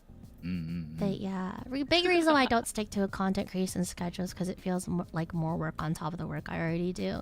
Yeah. I feel like nowadays it's not that much of a secret to know that content creation, it's a lot more work behind the scenes than viewers realize, really. Yeah. You know, there's been a lot more creators that have been pulling the curtains back and like letting you guys know, especially if you're like they incorporate into their membership / sub content.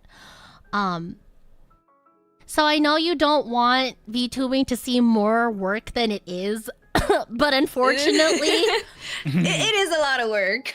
Yeah, I don't know about these two, but after doing this thing full time for like the last year and however many months I've been debuted, like there's a lot more work that goes into the back end. Also, I feel like, you know, a lot of VTubers are what's it called?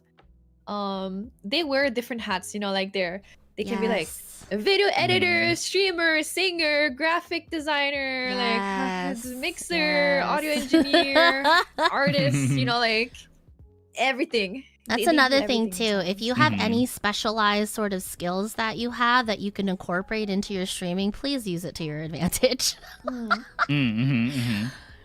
Yeah, I know you don't want to make it seem like more work. Like, if you just want to get on and stream something that you enjoy and hang out with the community, that's perfectly fine. Yeah. Honestly, I feel like streaming and VTubing, it's as much work as you make out of it. But if you do actually want to start doing like that scripted content, like there's no way around it, dog. You gotta just sit down and block out that time. Yeah. Yeah. You gotta sit down and block it out. Like, it sucks. There's a reason why I haven't come out with videos, because like I'd rather just stream. I would rather just stream. Like, it's beyond me that Yoma actually managed to push out the one that he collaborated with me on. Yeah. And like try to and if you don't want to do the work, that you can try hiring services too. I know a lot of people are coming out with like their own editing services and stuff like that. But yeah, it's a streaming. It's as much or little as you make out of it. Do you guys have anything to add to that? I'm trying to think. I don't think so. I don't think a bunch has been said. Yeah, it really depends on if you're just doing it purely as a hobby, then just don't stress about it. Or if you want to get just, serious, like, just hop on and stream whatever you want. But I think oftentimes anyone coming with those questions are usually thinking like, okay, but how do I stream but also like get viewers, you know, and like grow to some extent. So it's like, I think the biggest thing in this day and age, and this is the least fun, so it's the least easy to do, is if you have limited time in your day, especially because maybe you have other obligations like a full-time job, and your goal is to stream and also grow in some capacity, you have to figure out how you're going to balance streaming less and creating content more. And by creating content, I mean like actual edited, uploaded video. Whether that's short form or long form. All of us do. And none of us really do it. It's a ton of work. It takes a ton of time, and it's a ton of work, right? The reality is that it's the least fun, but it is definitely the way that if you're actually, and especially if you're starting out and you're small and new, if you are trying to gain any sort of traction in this day and age, that is what you need to do. Expose yourself, you know, like use. And don't stick to one social either, like one platform. I feel like spread yourself on many of them, and just, you know, like, you don't have to make different contents for each. Like, you can just like make one video and then just upload that same to like YouTube, TikTok, Instagram, whatever. Yeah, Facebook too. Facebook gaming. I know there's excuse me. I know there's like some sort of untapped like VTuber market on Facebook, but like they're there. People watch it there. As much as I try not to I don't want to give any advice that would only work in this specific moment in time, like if you were to just cut it here. But at least nowadays, I mean, we've already known that like some streaming sites, like i.e. Twitch, for instance, like the discovery on that site is ass. It's hot ass. And it's gotten even worse nowadays. So like, in order to grow as a streamer, I would say #1, consistency, and #2, just like shotgunning as much of your silly little clips. On however many sites possible. Like really build out your brand, I would say. And the unfortunate trade-off is you probably have to reduce the hours that you actually spend live streaming. That's the part that sucks of doing that. But if you think about it that way, if you know you're only going to have this many hours, at least it can help you focus then, you know, on trying to make sure those 4 hours are the most high quality / more true to you possible, right? As opposed to like having 8 hours of just having like, cool, right?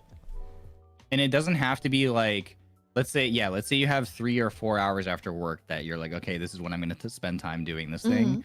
Like, it doesn't like one way you could do it. Let's say you have 4, which I honestly think might be even being generous. Like let's say you have like 3, for example. Yeah. That might be like some people only have 3 hours before they have to go to bed, right? So it might be like, okay, so if I only have 3 hours in the day, like one way you could do it is you could spend 1 or 1.5 or maybe 2 hours live, and then the remaining time after that you are doing your other offline work stuff, which is like gathering clips, editing the videos, getting them ready to upload, whatever. Or you could do 3 hours of a day where you're just live, and you make sure that those 3 hours are super high quality, super fun, whatever, focused, whatever your goal is. And then the next day you have time, instead of spending that day streaming, that day you're spending editing that VOD and turning it into for that amount of time. Content. Like just block out your time.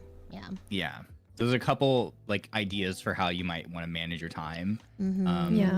The thing that I would advise against doing if your goal is to grow, that's the caveat, is don't just spend every day that you have free just spending that entire time streaming and doing nothing else, because in this day and age there's so many streamers, and it's not working anymore. The discoverability on a lot of platforms is not really working rough. anymore. You're just not gonna if your goal is to grow and gain viewers. If you're just there because you just want to stream to your friends, or you just want to have the VOD to look back on because it's funny and share those moments with your friends, then don't worry about any of this stuff.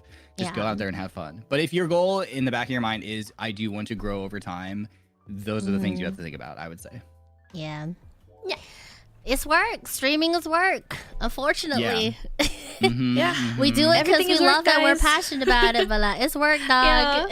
It's a lot of work. There's a lot of work that goes into being cute ass VTubers on the internet, dog, and being good at Apex while we do it. There's no easy way about it, dog. True. Great points, guys. I mean, I don't think we missed anything really. I'm gonna let you guys tackle this next one. I'm gonna run to the bathroom really fast. I'll be right back. All right. Leave a good log. Have a good piss.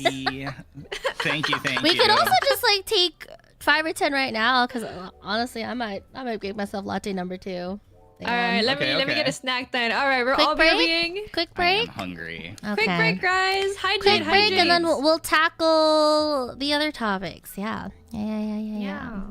If you guys have any questions, leave them in the chat. And if I come back early, then we'll read them. We'll read them. All right, y'all. Unshrimp, hydrate, stretch your legs, get yourself a latte. We'll be back soon. All right. Take a few steps. Okay. See y'all in like 5.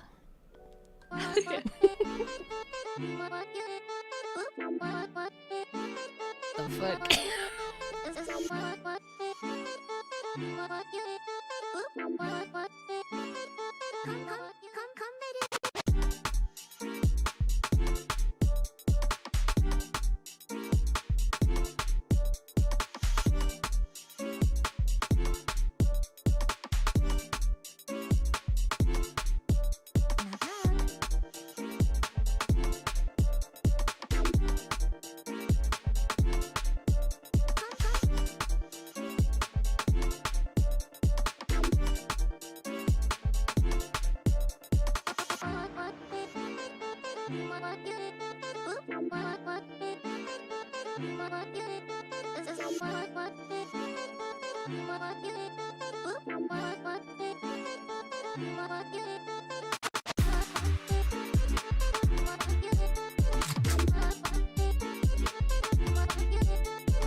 Alrighty, and we are back. We are show back. I was gonna send this later, but I gotta head out. I'll catch up through the VOD. Great answers so far, guys. Thanks for the stream. Thank you, year 97. Thank you for hanging out. Oh yeah, you guys can't hear my text-to-speech. I was gonna send this later, but I gotta head out. I'll catch up through the VOD. Great answers so far, guys. Thanks for the stream. Yeah, thank you for coming out. Thank you. If we haven't gotten to your question, and if we don't, I hope we do. Otherwise, I hope this last. Oh my god, it's already been 2 hours of us yapping. It's okay. We'll just have a part 2. Yeah, just part 2. All good. Yeah, exactly. But yeah, hope we've been saying some useful stuff so far. Yeah, feeling pretty good. We're knocking a couple of. Oh, thank God, I actually went through and clustered some of these. Oh yeah, thank God. Yeah, honestly. Yeah, if I saw anything, if I missed anything new, apologies. But yeah. Oh, I did get a couple of new ones. Apparently this question is for Ryoma. What is it? Hey Ryoma, I'm trying to get a certain teal-haired nurse to notice me. Do you have any advice? This is from a bell chime. Wait, this is for you specifically. Why me specifically? I don't know. This question for Ryoma. Is this in chat or is this in the sheet? Wait. It's in the sheet, dog. It's all the way at the bottom. At the very bottom. At the bottom. At the very bottom, yeah. A certain teal-haired nurse to notice me. Do you have any advice? Do I have any advice? Death tall Dude. teal VTubers. It's the purple space ones you rise up. Oh god. Don't worry about it. Don't worry about it. Where's I don't know. You want her to notice you? I don't know. Just look like me. She'll attack you on sight, I guess. I don't know. Whoa! This is an attack on sight. This has gotta be free. I don't know. Okay. Mention Apex Legends. Mention Caleb. Oh, true. Oh yeah, 11 weeks. Nah, real. I know. Oh hey, you'll play that Love in Deep Space game? Whoa, crazy! So do I. Caleb's my favorite. Who's your favorite? Wow. And then boom, you're in. I'm dead. All right. Okay, but like, frick the teal hair dress. How do we get the cute purple astronaut to notice us, or that cool rodent? Give me sometimes. lots of money. All right, to the point. Money. You heard that? You heard that? She said no brokey. She said you're brokey. I don't want Crazy. God bless. All right. But also real. Well, is that what you're about to say for In yourself this too? economy, valid. Is that what you're saying for yourself too? What's that? Is the way to get the rodent to notice Is you a lot of money? With money? Yeah. Food. And then money. Food first, then money. Food. So food, Honestly, money, they could, and love either of these way. days. Honestly, I'm not gonna complain if it's the reverse. It doesn't matter. Yeah. Okay. Mm-hmm. So rather than swipe your card or be the one that the card is swiped for, They should swipe you their choose to card be- for you. Yeah. That'd be nice. Mm-hmm. So you'd be on the other side. He wants to be revoking spoiled. your He card. wants to be. Yeah. Mhm. Okay, we're revoking his card rights. Heard. Give me your card! Give me your card! I'll spend it on mine! Let me get the Mythic Watson skin on my account! Yeah! What the heck? Oh my god.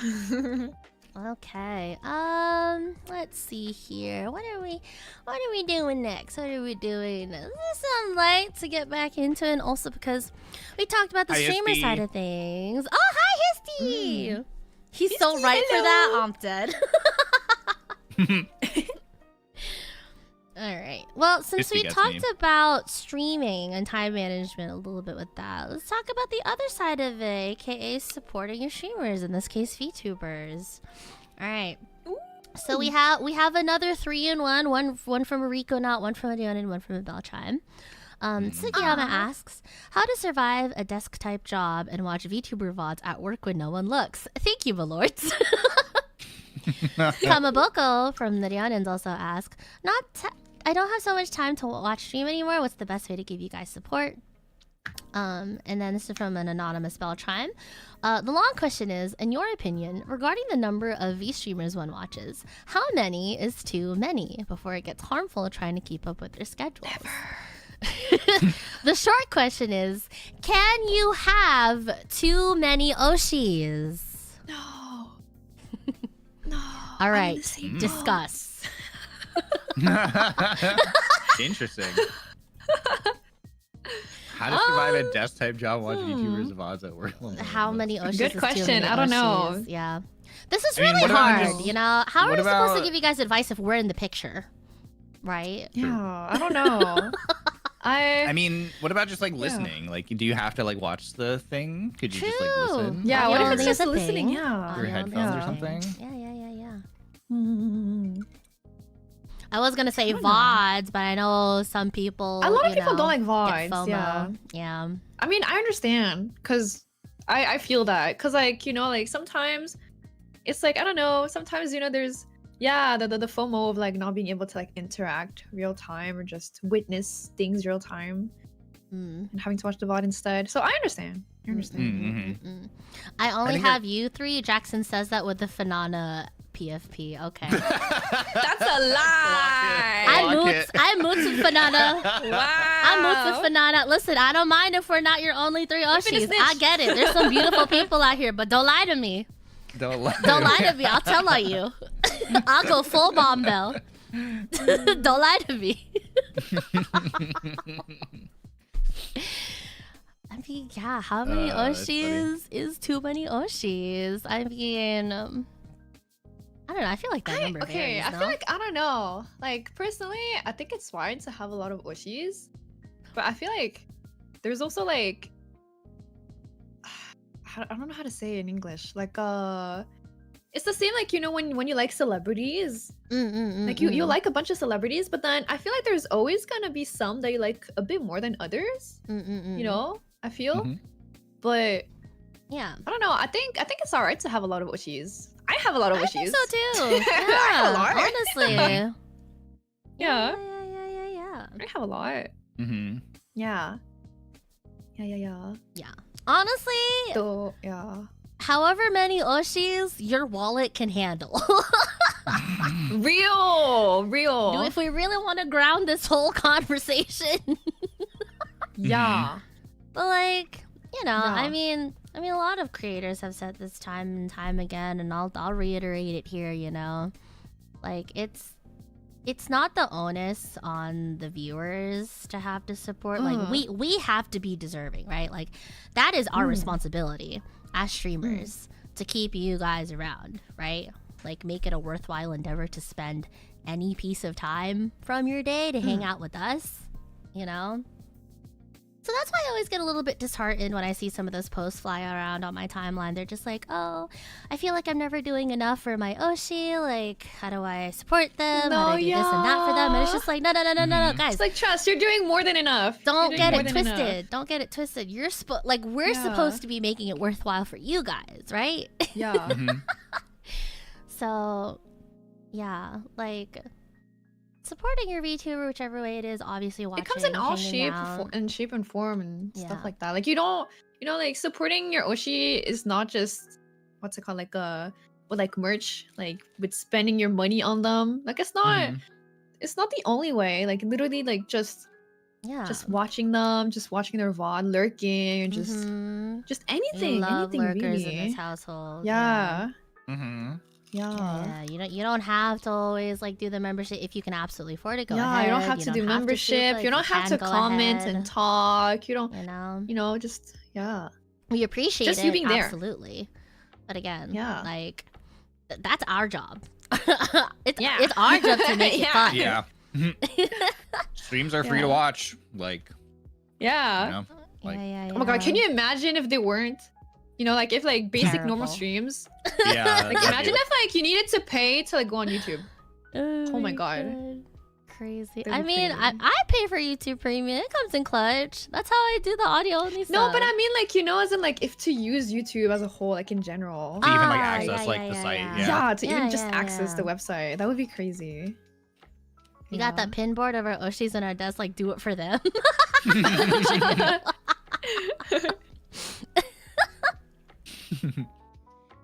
Yeah, I think there's no hard rule for, you can only have this many Oshis and no more.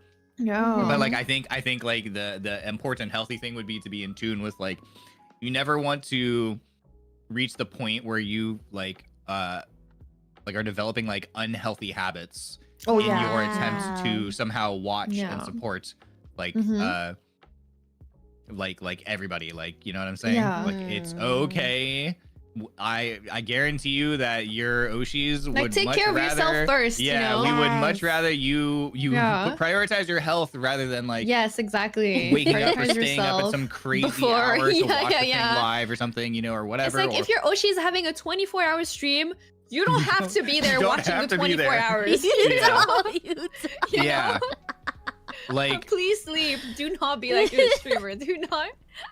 Like speaking for me personally, like if I see someone, they're like, oh my god, like I've been up for blah blah blah hours straight and I'm gonna stay up 3 more hours to watch this, it's like, okay, I'm flattered, I appreciate it, but oh my god, please,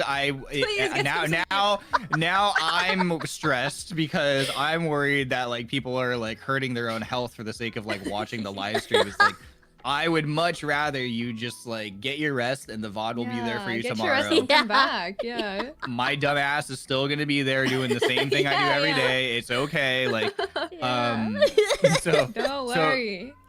So that's the thing for me is like my Oshi Tango, by the way. Speaking of Oshis. Oh, you like Tango? Not all right. I see right there. Whatever.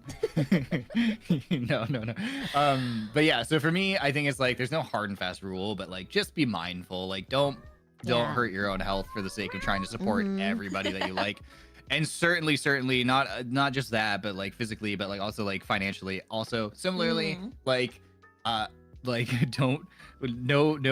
of your Oshis want you to like bankrupt yourself trying to like financially support them in addition to like everyone else you like as well. So just like be mindful, Yeah.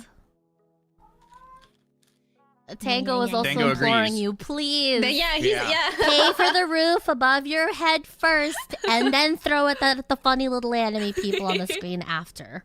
Yeah. We are not real, guys. We're figments of your imagination. Yeah, it'll all be over. Just take your meds at the break. Don't worry. Yeah. Don't worry. Okay, so but do you guys have any? Okay, so imagine people just decide to completely disregard and they want to try to watch us while they're at work. What's the strat? What's the meta? Okay. What's the meta for watching us at work? Okay, I've been thinking about this one this entire time. Okay. I've never worked in an office. I don't know. What you're gonna need to do is you're gonna need to go to like some sort of big box store, right? And purchase some sort of like security camera device. He's been there. maybe even like one of those like nanny cams or whatever, where you can like watch like like, something like that, right? And then you're gonna sneak into your so you're gonna go to work, right? And then you're going to at the end of the day you're gonna go hide in the bathroom, right? And then they're gonna lock up and close. Yeah, yeah. And then they're gonna close up the office and everyone's gonna go home for the night. So in the middle of the night when no one else is around, you're gonna sneak back out and you're gonna install like this like video camera nanny cam system in your office space where you work. Hey, dog, I'm gonna have to pause you there. I think that's illegal. Monitor, dog, that's illegal. On your phone, dog, that's illegal. Have a little monitor screen at your security desk in the bathroom. or that's like illegal. Where it's like that's illegal. That's illegal. That's illegal. For legal reasons, do not do this. For legal reasons, do not do this. So that way, while you're sitting at your desk, you'll be able to monitor the camera, and you can see if your boss is coming around and gonna walk behind your cubicle. So then that way. When you see danger approaching, you can just like alt tab or put your phone down or whatever and hide the fact that you're watching the stream. Okay, like put it in the corner of the office though, dog. Put it in the corner of the office, not the freaking shitter, dog. Like that's No, not in the bathroom. I was saying you hide in the bathroom so that everyone goes home and then they don't realize that you stayed overnight. So that then you do your like installation of the camera. No, that's what I'm saying. Like you put it in. You said bathroom straight into the installation of the camera, so I got worried. No. Like I know we're not hosting this on your channel. But now I might have to fucking round robin this shit because this is crazy. Yeah, he really said not my channel, not my problem. I got worried. I was like, wait, for legal reason? No, not in the bathroom. You hide in the bathroom so everyone leaves, and then when no one else is around, you sneak back out into the office space. And you put it somewhere where you can see your own cubicle and you can see when your boss is coming. Okay, thank you for clarifying because I got nervous. Sorry. My bad. No, yeah. So it's so that you have like an early warning system. So you see their boss approaching, and then that way you can alt tab and look super productive. Okay. And you'll never. Yeah. No. But you'll never get caught that way. Hypothetically.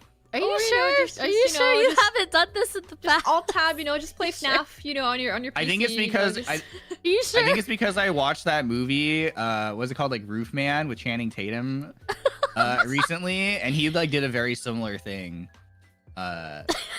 Yeah, just put the stream on the phone, and then just... yeah. Some of the chat doesn't really. Yeah. So yeah. Anyways, I put the stream on my phone. There's thank you for the super. I mean, sure, yeah, you could. We're gonna add this to the bail for Ryoma because he's definitely going to jail. I mean, sure, you can just put it on your phone if you want to like maybe get caught. I guess whatever. But, Isn't looking at your phone more obvious than looking at the monitor? Oh, true. Thank you, Jackson. True. Thank you. And if you had an early warning, all right, dude. All right. Where you could see your boss approaching. Okay, man. I just want to let you know, Jackson's the one that lied to us. I'm just saying. Wouldn't be a problem either way. Oh my god. Okay, well, there you have it. And if you're balling on a budget and a nanny cam or whatever is like out of your budget, what you could maybe do is get one of those like curved mirror things and like install it so that you can kind of see behind you. It's going to be a lot more obvious and conspicuous, and you're going to get questions, and you're going to have to come up with some sort of story that kind of like makes some passable sense. And when people ask you, why do you have a curved mirror? We gotta cut the mic. Behind you. We gotta cut the mic. But that's like the budget can you kick option. him off the table? Can you Results are not so guaranteed with that system. That's a little more analog. Revoke his chair. You gotta leave. No. All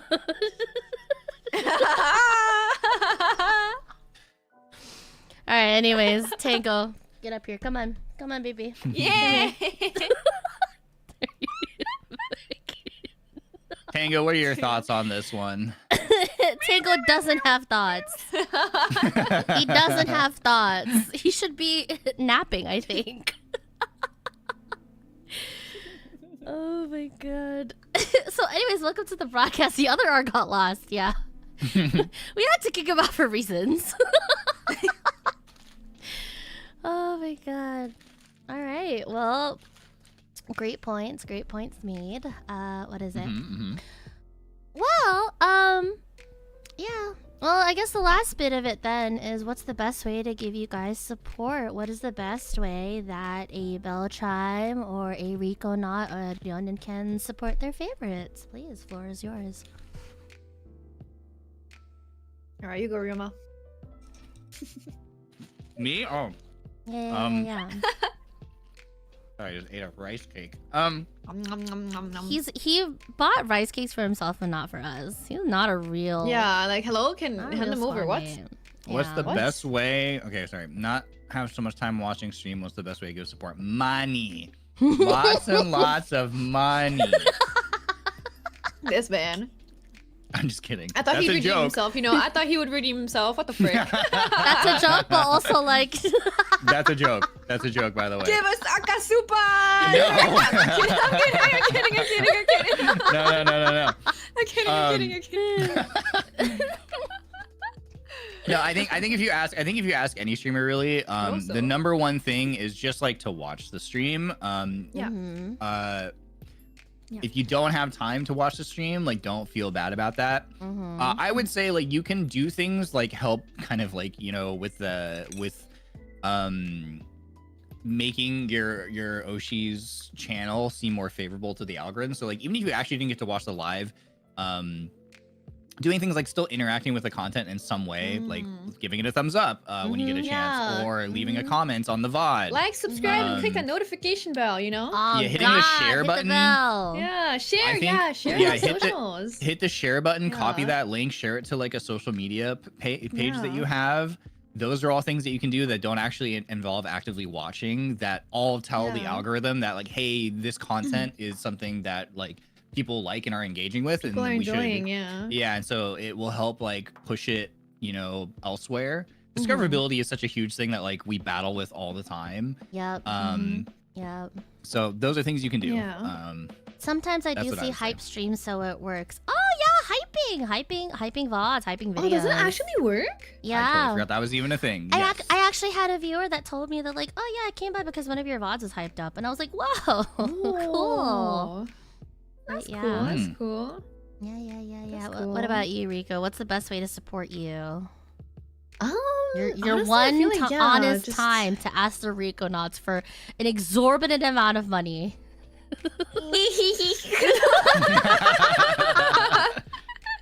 Buy my merch, guys! Yeah. No kidding. No, but I don't know. I feel like, you know, just being able to just like we said earlier, just, you know, doing the normal things like sharing the stream, liking it, and stuff like that. But I feel like also, you know, if you have friends that like VTubers around you, feel free to, you know, talk to your friends about, you know, the VTubers you like, and be like, hey, there's this cool person, I think you would enjoy watching them, or stuff like that. Or well, like support comes in like a lot of different like cheaps, like a lot of different forms. Like a lot of people, their way of supporting their Oshi is like through art. So like they would make like fan arts and such, you know, and like it's a nice way to like what's it called, like I forgot the word, but like like for exposure. That's a really nice way of like supporting Pay us an the streamer you like. What the fuck? But yeah, or like for example, something that's been really wonderful is clips. If you know how to edit, clips are really helpful. Like for example, something that's worked really well for us here with VSPO is there's been like some people making clips of us in Japanese, because you know like VSPO's like main fan base is Japanese. And a lot of Japanese people are not really the best with English.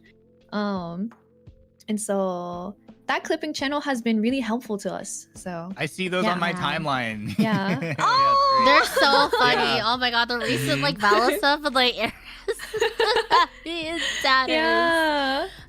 clips are really helpful. Like if you're able to make those, those are really nice.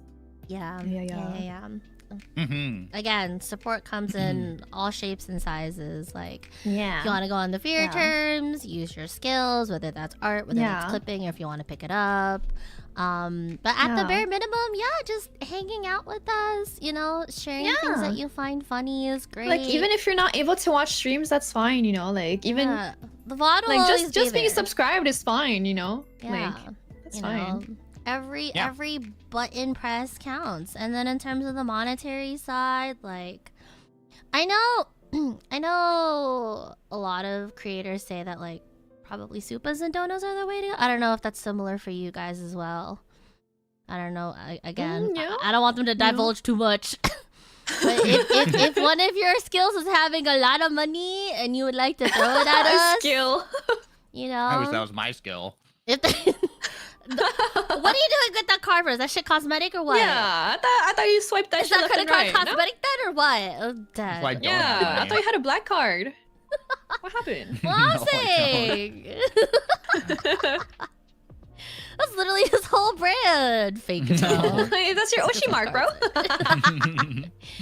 But yeah. Bare minimum, watching us, hanging out with us, sharing our stuff, hyping things up where you can. In terms of monetary, checking out our merch, right? Checking out our merch when it's available. How many acrylics, Space Girl? Someone was asking. How many acrylics?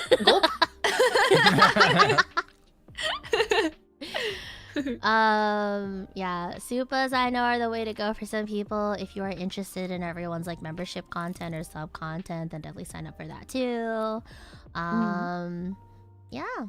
Any and all options. Again, we have all these options available, so that way you're comfortable in your ways of supporting us. You know, just don't force yourself to spend all your money on merch if you can't afford it. You know, like. Don't force yourself. Just take care of yourself first. Prioritize yourself. Mm-hmm. You know. Please do not financially ruin yourself for do silly not. PNGs on the internet. Like at bare minimum, take care of yourself first. Okay. Yes. And then after that, you exactly. Get yourself some food on your plate. You know. Before spending money on us. Yeah. Also, interacting with social media posts is another really good thing too. So liking, commenting, retweeting. Because especially now that we know that like certain social media platforms are very like heavily algorithm based. In terms of like, so you basically just want to like help your Oshi get on the good side of the algorithm by interacting with their stuff. Like, wow, a lot of people are responding and like checking out this person's stuff, you know, let's put it out to more people, so on and so forth. So, and that can also not only can that also help like boost their visibility potentially by like getting in on the favorable side of the algorithm, so that maybe shows more people their stuff. It can also help with things like maybe they have like maybe sponsorship considerations, right? That's a way that you can indirectly help your Oshi financially. Like because maybe a sponsor will see their social media, or maybe see that like if they're looking for someone to consider sponsoring and they see that they have a very like loyal active audience who interacts with all their stuff, and an engaged audience, that goes a long way, which might help that person get a sponsorship versus someone who has an audience that, you know, none of their posts really have that much interaction on them. That's a way to help get money into ther pocket without you actually directly, you know, funneling your own money into them, if that makes sense. Wow, look at this wise man. No. But those are free, easy things that you can do that don't even involve like watching the stream. So like anytime your Oshi tweet something, interact with it, like leave a comment on it, especially if it's like a PR post. As well. Like if it's something where they already have like some sort of sponsorship or activation and it's got like #ad or #PR, really like hype that up. Because like those companies will look at the posts and the engagement. If they see a bunch of people go, wow, this is so cool, I'm so excited, blah blah, they're like, oh great, like this person like was a really good choice for us. Maybe we'll work with them again. You know, that kind of thing. So yeah. Influence the algorithm so the algorithm can influence others. Exactly. Oh, now we're metagaming. Hell yeah. Yeah. But yeah, that's it. Yeah. I think we got everything. Yeah. Great job, guys. Yeah. Oh god. Nice. Thank you again. And yeah, thank you again, guys, for all the incredible submissions. Again, if I missed something, my bad. But hopefully we managed to touch a little bit of everything. All right, listen. Since someone has to take accountability up in this bitch, sure, whatever. I've been putting marks next to the ones that we've answered. So oh, you have? Oh, thank you. Oh, you have? Yeah. Oh, freak out. Oh, sorry. I wasn't using like a cons. split view, so I couldn't see. I couldn't see them. I'm gonna bring it out. Okay, cool. All right, yeah, so that's it for streaming, and then the other side of it, you know, this Oshikatsu life don't come cheap, but hey, if it fulfills you, you know. All right, what's next? What do you guys want to tackle next? Right after that is gaming, but we can jump on over to love. I don't know why the fuck you'd ask all three of us for love advice. We're good. Yeah. So this is the general one. Oh, the general ones like start to go into like the personal, so I'm down to leave that for like. Oh yeah. Later. We can do gaming. We can do gaming. Yeah, we'll just gaming go is down. We'll go down. Yeah. We could do gaming, and then for episode 2, we delve into more of the personal ones. Yeah, you guys want to do episode? We're down for the second one. Dive. Yeah. The deep dive. Yeah. Yeah. Okay then. Sounds good. This was the silly icebreaker, and next time we get serious. Oh shit. Next time we go deep. Oh shit. Well, you heard it here. If we don't get to it today, we'll definitely jump into the deep dive for Tomorrow. episode I'm 2. kidding. Okay, gaming. I should. Okay, I'll just answer this one. Hold on. I touch grass and work out almost every day, and I'm still addicted to Apex Legends and hating on Controller Horizon players. How can I fix this? Valid. And BB, can you also remove the curse on me? It's been 3 months, and I even wore my nice 8-ball J jacket to the stream. I'm ready to change. Devs, if you're seeing this, buff Lifeline and nerf Horizon. Oh! Wow. Prompto, you know what you did. That's all I'm gonna say. Thank you. Thank you for your submission. All right. The actual Anyway, ones. next one. If you're in chat right now, Prompto, the curse has been lifted. Not the Ooh. what's it called in English? Hieroglyphs. Not the curse of Ra. Come on, I'm trying to lift the curse. What the frick? Prompto, if you're in chat at this very moment, the curse has been lifted. However, if you frickin' one-clip me again on my ranked games, I'm going to apply it even longer this time. Thank you. Uh-oh. Okay. Okay, so all the gaming stuff. Here we go. This is from 67, the cool gamer chime. What the frick? I am in love with a game and I can't stop playing it. I keep dreaming of it. I cry when I can't play it. I yearn for the game. People call it an addiction, but I call it passion. How does one never stop? I think you have a problem.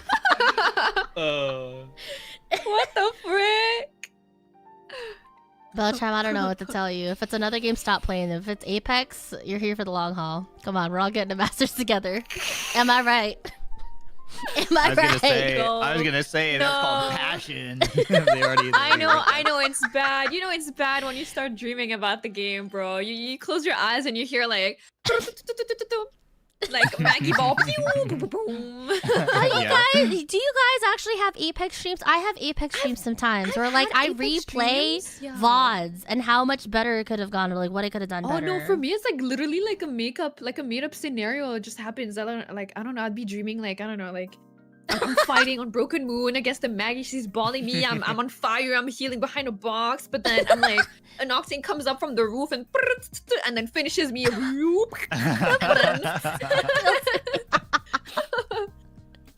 Or I've had that when I would play too much Overwatch, you know, like sleepless nights, and I just play Overwatch, and then I would go to bed and I would hear like, heroes never die!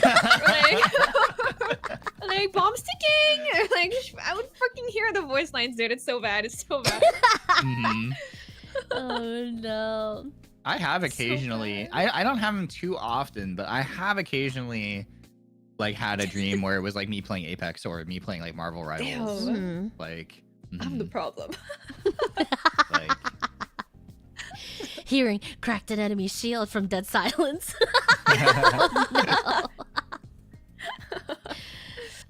I mean, yeah, it is passion, but you know, like everything else, I feel like at some point in it becomes life, unhealthy.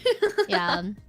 Dreaming about it's okay. Crying about it's a little bit concerning. I love the passion that you have for a game, dog. But again, kind of like with the whole VTuber thing. Like, just don't let it overrun your life.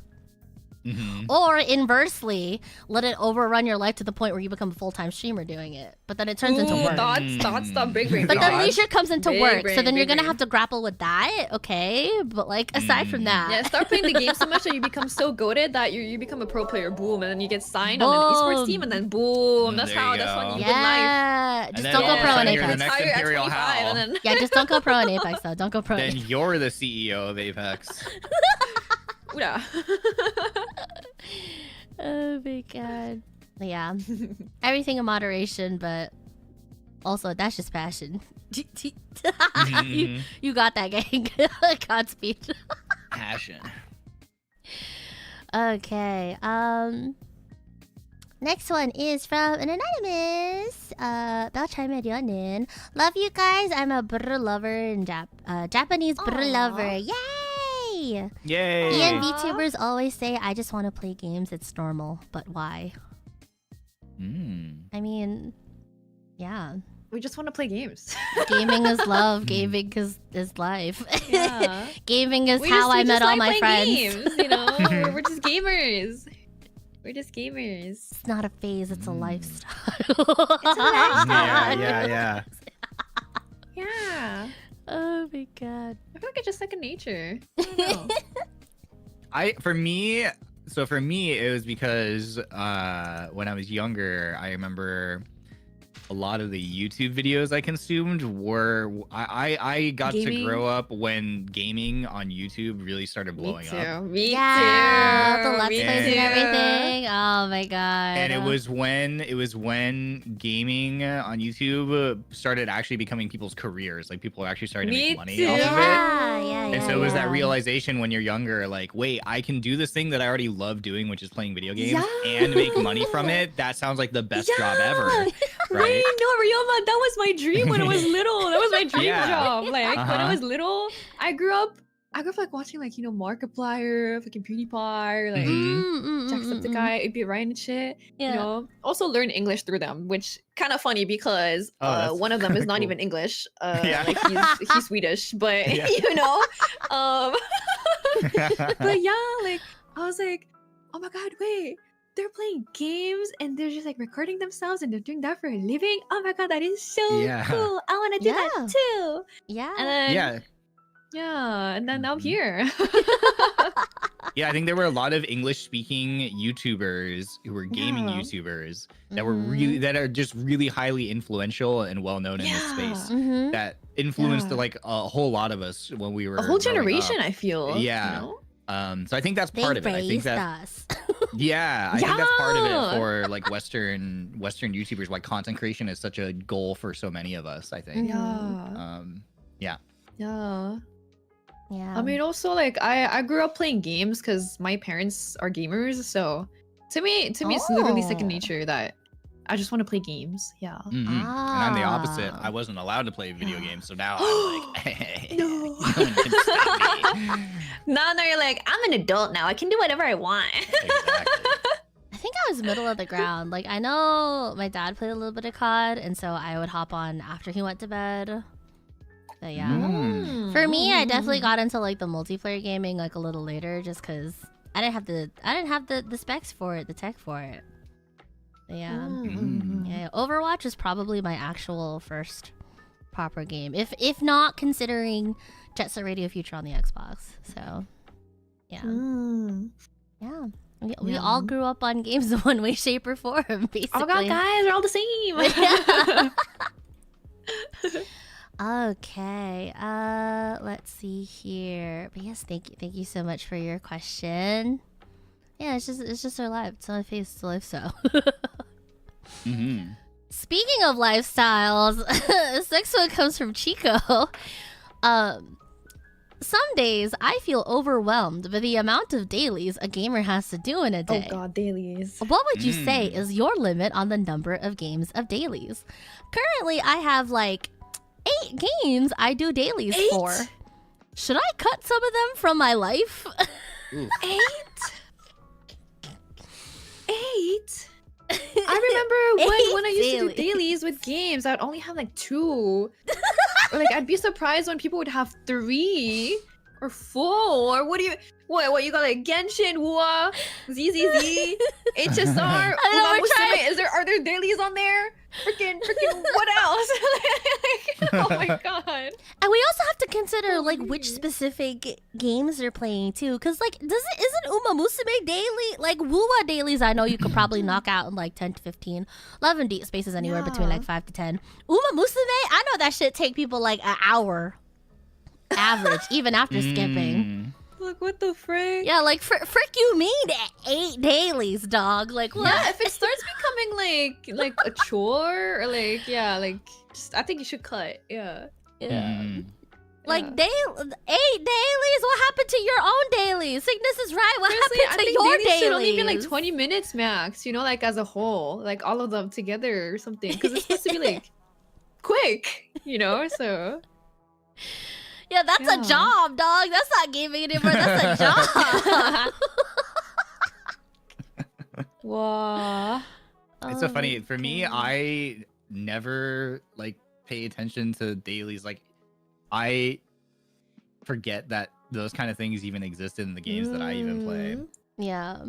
Which is like, so I have. That's no okay. I don't do dailies on Apex. Like, don't worry. Yeah, like, I've given up on that. Yeah. Like I would only do dailies on like MMOs and stuff like that, but not FPS. Fuck that. Yeah. Also, the thing to remember is that like live service games will do everything in their power to like keep you try to keep you coming back to the game and play.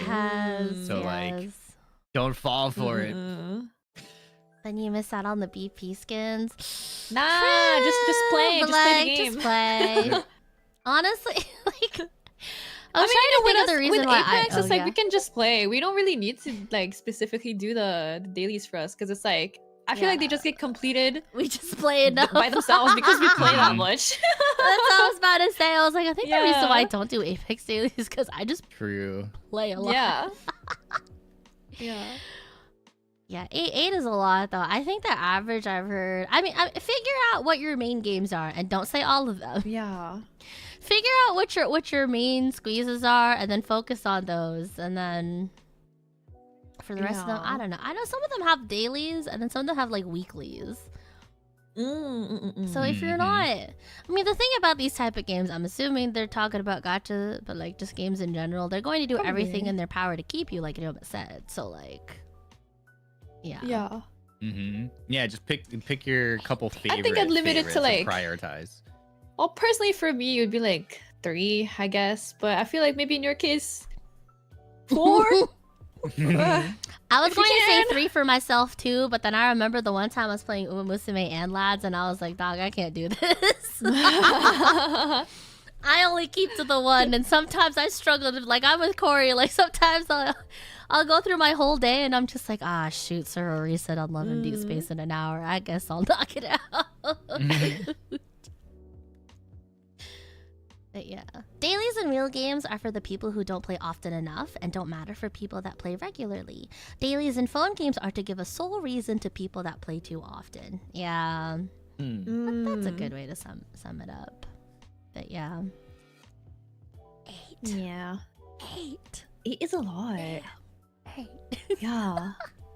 Like I've never even heard of that. Like before, I've seen friends who would just like send me a picture of their desk, and it's like, you know, they have like different multiple monitors, and they have like all the games minimized so that they can do all the dailies at once. Like they'd have HSR on like a monitor, and then ZZZ on the other, Genshin, like it'd be like cat cam, dog cam, like whoa. I was like, what the frick? Bro's like a security guard, like just eyes on everything.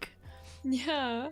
I know another friend I would queue Apex, so they would just do dailies in between queues. They're just like, all right, hold on a second. Yeah, figure out what your mains are. At the end of the day, you know, like don't get too crazy on it.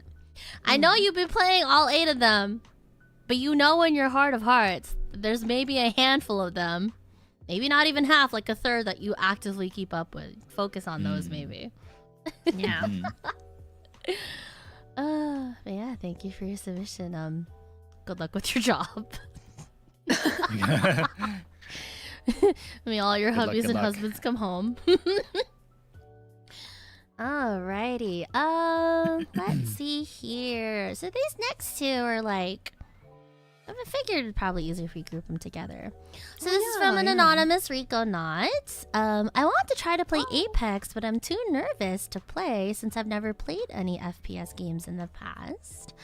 And then this is from a Bell Chime and a Yoden, so again, triple deal. This is from M. I'm bad at FPS games, but all of my friends are super good. They always say it's okay that I'm not as good as them, but I don't want to frustrate them when we play as well. Do you have any tips for getting over my mental, quote-unquote, I'm not good enough to play with my friends block? Or do I just need to bite the bullet and put more time into getting better at the game? Parentheses. Oh, I've been through that. I've been through that. Yeah, you want the floor? Here, floor is yours. Good questions. Good Go, questions. well, this is don't do what I did. Remember, do as we say, I had those not thoughts, as we do. and then I just quit the game and uninstalled and didn't play it for a year. So do not do that. Do not do that. I don't know. I feel like I mean, it's okay to like, you know, be bad because like, for example, like in my case, well, Apex was like, I think like the first, yeah, Apex was my first PC shooter. So I really sucked, yeah, because I had only ever played like games on console or on my phone, so never on PC because I could never run anything.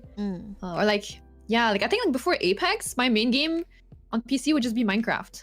So like it was hey, I'm just saying, different. Minecraft got you aiming like crazy. If you don't hit that water bucket jump, you're dead. Put some respect on the Minecraft gamers. They know what's up. But so I feel like, I don't know, I feel like in this case, well, personally for me, I think I would say that I think you just need to play more. I think I feel because you can't like just magically become good like overnight. So I think it's just getting more used to the game and slowly but surely improving yourself. And but it's fine, you know, like I'm pretty sure, you know, like your friends don't mind it that, you know, you're not as good as them. Like that's fine, that's completely fine. I'm sure they understand. Yeah. So don't like what's it called, I can't speak English today, but it's like you've been speaking English for the last 2 hour 46 minutes. You're doing great. No, but it's like there's so many times where there's words that I've been wanting to say but I can't think of them in English. Okay, leave it alone. Okay, say it in French. Well, someone will translate. But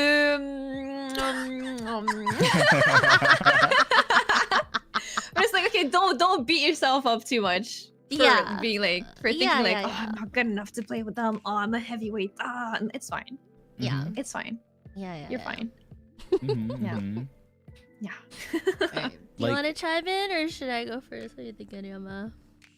Oh, you can go. You can go. Okay, yeah. As someone that has been on both sides of the coin, right, in terms of like being the super good player and then also being the not so super good player, you know, don't overthink it, really, you know. Your friends, assuming they're actually your friends, if they want to play games together with you, they won't mind. They want to play for the experience of playing with you, not necessarily because they, you know. Sometimes it might be because they're looking for a third, but honestly, if they're the type of people that you're dealing with, and they're gonna be toxic about it. Like you can tell them to fuck off. Honestly, tell them to screw off. But typically, like when you play with your friends, it's the number one thing you shouldn't do to yourself is to stay in your own head, you know? Rather than be anxious about not being good enough to keep up with them, shift your frame of mind a little bit. Rather than be like, oh my god, you know, why am I being such a sandbag? You can be more along the lines of, okay, what can I do to keep up with them? What can I do? Yeah. What can I fix? What can I focus on, right? My aim's not doing too hot, or my positioning isn't so great. Because typically, I find like one of the best ways to improve in a video game is if you play with people better than you, or even play with people who are against people who are better than you, whether they're on your team or against you. Because there's always so much to learn, right? Rather than be anxious, try to glean. You know, if they're the type of people that don't mind you asking questions, feel free to ask them, like, oh, why are we doing this? Why are we doing that? You know, within reason, of course. But yeah, in terms of the mental block, again, if your quote unquote super good friends are asking you to play, they're not asking you to play. Like, there should be an inherent understanding with that, right? Like, the reason why I love dragging anyone and everyone into Apex is because if they have a sincere sort of interest in it, I'm more than happy to share that with them, you know? It's more so about, like, this is what makes me happy. I want to make you happy with it too, right? So, yeah. But yeah. What you guys say to this? No, I agree. Same thing. Like, as someone, like, for example, like, if I'm inviting people to play Apex with me, who are like maybe like considered themselves like lower skill than me, it's like, so speaking from that experience, it's like, yeah, if someone's inviting you to play with them, like, they're inviting because they want to play the game with you. You know, they probably don't care.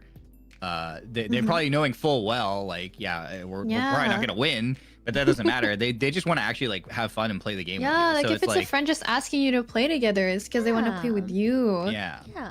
It's not like they're going like at everyone looking for a bronze. Like, need someone to carry me to Pred this season. Yeah, it's like, especially like, it's especially the case, I think, if someone is like, if you're like, oh, this person is so much better than me. If they're asking you to play with them, I would say, like, try to shift your mindset to being excited about the fact that they actually want to like play with you, because they must think that you're like a good enough friend or a fun enough person. Get that carry, dog. With. Like, Cash in. That they think they're gonna have a good time with you regardless of the skill gap, and that's a really cool thing, you know.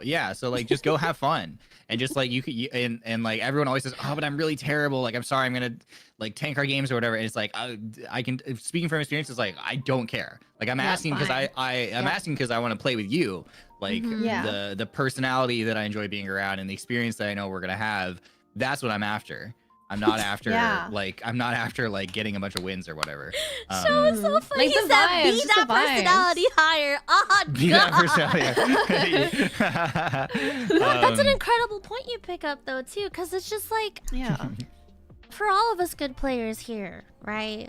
Like, at some point, you'll know, oh yeah, this guy has great mechanics, yada yada yada. But like, great mechanics don't necessarily mean the greatest mental, you know? Like, true. Some people don't mind about like the vibes, but like, for me personally, I very much prioritize if the vibes are good rather than if the actual games are going good, you know? Because like, once you start getting to a certain point, everyone's mechanics are similar, everyone's like, you know, at a similar sort of level, you know? Like, it's fine. And it's fine if you're continuing on that grind stuff, but every now and then you just want to kick back and chill with people, you know? Like, when people ask to play with you, they're probably asking you with the mindset like, yeah, I'm not going to be that crazy about it. I'm not going to try to grind as much. Because again, they're there for the experience, right? And what's an experience for them could just be a learning thing for you too. So be excited. Be excited. Yeah. I think it's really cool that someone who is like perceivably better than you is asking to play with you, because that's like, like, and they can give you tips. So Not gonna lie, there's a lot of people that get up to that, they start getting an ego about them. So like, if you have someone who's like perceivably better at the game than you, that doesn't have any ego towards it, like, take advantage of that, actually. Sincerely. Yeah. You're gonna have way more fun that way with that kind of player. Absolutely. Yeah. The other thing too is games these days are much like, especially in the FPS category or just shooter in general category, they're continuing to lean a lot more towards taking the focus away from being good mechanically Yeah. So the thing is, like, when you get picked up, put in the backpack by like your much better friend, be like, okay, what character do you think I can play? And like, what's like one character with like one ability that I just need to like just repeatedly do that can help? Like, cause my aim is shit.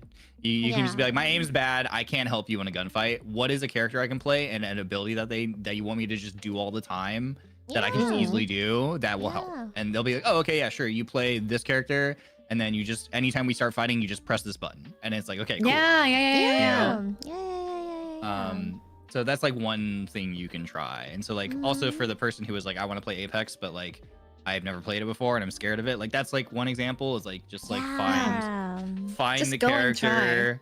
Yeah, there's like all these games, including Apex, which like is a very difficult, notoriously hard game in the space, is shifting itself to become more like casual friendly, like low skill friendly in terms of like the game modes that it offers. Like there's a lot more like more silly game modes that aren't the traditional battle royale experience focused. A lot more emphasis on character abilities, shifting the focus away from mechanics and aim to just, hey, you have a character, just learn when to use their abilities and then you can contribute. So that's the kind of thing I would say is like, just be like, hey, I'm bad. Please don't yell at. Okay, first of all, also establish like, please don't be mean to me because it's going to ruin my experience. Like, please be patient. Please don't yell at me. Please don't like whatever, because I'm not gonna have a fun time. Just be careful of that. Just so you know, like it's gonna hurt my feelings. I'm not gonna want to play again. And then also just be like, what is like one thing I can do? Like if you had to tell me like play the character and just spam one button the entire time, what is that character? And then I think that can become a good entry because then you kind of like do that and you're like, oh hey, I actually like kind of contributed during that. And then that's I think where you kind of like you're like you feel good and then you're like, oh, that character is really fun, I want to learn how to play that character more. And then you might find yourself falling more in love with the game and then trying to learn to play that character better or do that thing better, and then that kind of can open things up too. Great points. Yeah.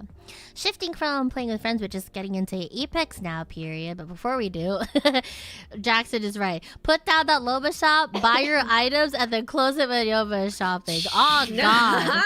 Oh, God. Write that down. Write that down. No. Did you see that? Have you seen that clip of like Eliza, like me playing with like Eliza? Yes. And I've seen that one. I've seen that one. It's so funny. It brings me joy every single time. Oh my God. It's just Liza's cackle after it too. Like, yes. It's the like pause and the like turn and the realization that she did it again, and then just runs away, just cackling. It's like, oh my God. Like first it was an accident. It was funny because she doubled down. Like, yeah. Being griefed, bro. Loved that. But yeah, to bounce off of what Ryoma said in terms of getting into Apex, I was gonna say this at the start of my Apex 101 stream that I'll do frickin' finally, but you don't need god mechanics to be good at Apex. You really don't. Obviously, would it help if you have the movement and aim like Asu, FaZe, Verhulst, all those people? Absolutely. But at some point, especially in the higher echelons of Apex gaming, a lot of it really comes down to game sense and timing and rotations. You know? But you don't gotta worry about that. If you're playing the game and this is your first FPS, first of all, Godspeed. Because Apex is tough. Give yourself grace. And also, just don't even worry about it. Just start fighting. Pick like a handful of comfort characters. Don't really worry too much about the meta. If you click on someone and you end up liking their playstyle, just stick with that for a bit until you get the fundamentals underneath you. Yeah, just get also in there because and fight. the meta is gonna change every 3 months. It changes anyway, all the time. So. It changes all the damn time. All the damn time. So like, pick your comfort. Look at me being a Watson one trick. Yeah, look at me being a lifeline one trick. Like we're still staying, we're still kicking it. Yeah. But yeah, if you're just getting into Apex, like the number one thing is just start playing. Just get in there. You're gonna get shit on. That's fine. Us in our big old skill age, like we get shit on all the time. It happens. Most of the time for me. All the time. Anyways, all the time. All the time. Like the number one thing you can really do for yourself getting into Apex is just give yourself grace. Give yourself grace and play the game. Yeah. Yeah, just play. Just play. Rico, do you have anything to add? Do you remember No, I agree. calling back to your days and when you started Apex when you hated it with every fiber of your being? I hated it because I was bad, and I have this thing with me. It's like it doesn't make sense when I say it out loud, you know. But it's like I have this thing when like if I start a new game and when I start something totally new and I'm not good at it on the first try, I give up. Like I hate it. Like it's a pet peeve. Like it doesn't make sense because you cannot, you know, be automatically good at something upon starting it. You know, but yeah. So that's just a me problem, guys. But at least you recognize that, you know. There's a lot of people that'll go their entire life. You know, like started the game and it was bad. I was like, this game sucks. Like back then, I was like, it's not me that sucks. It's the game. But at least you recognize that, right? Honestly, I think that what makes like the mark of a good player, you know, rather than just mechanics, it's your mental. Which before we continue on that, in terms of other gaming questions, this is from Daisuga. Hi guys, I'm in love with being hard stuck Plat 3, and I want advice on uninstalling, please. But also, how do I get that diamond glow up? Please advice. You can change this to any comp ranked game if you dislike the League of Legends context as one of them, or you guys might be disgusted by League. Oh, this is a League? Thanks so much. They were talking about League, but they said I guess just competitive ranked games in general. Because then another Reconaut also asked, an anonymous Reconaut was like, I'm hard stuck Diamond 3 in Apex, please send help. So it's okay, me too. I've been hard stuck Diamond 2 as well for like 3 weeks. You're at D2. You're up, bro. They said D3. You gotta help them. Wait, no. I said Diamond like 2 as well. No, I've been fluctuating between like D4 and Plat. You got that. It's so bad. My games have been so bad. Hiya! You know what game you should play? Darktide. Dude, I want to play Darktide. It's been sitting in my library. Oh, Darktide? Yeah, I've been playing Darktide. Warhammer game. Oh. Yeah. Oh, that's an Aya. Aya. I was like, wow, that's so random. Why did we talk about Darktide? That's my baby daddy. My baby daddy's in chat. Say hi.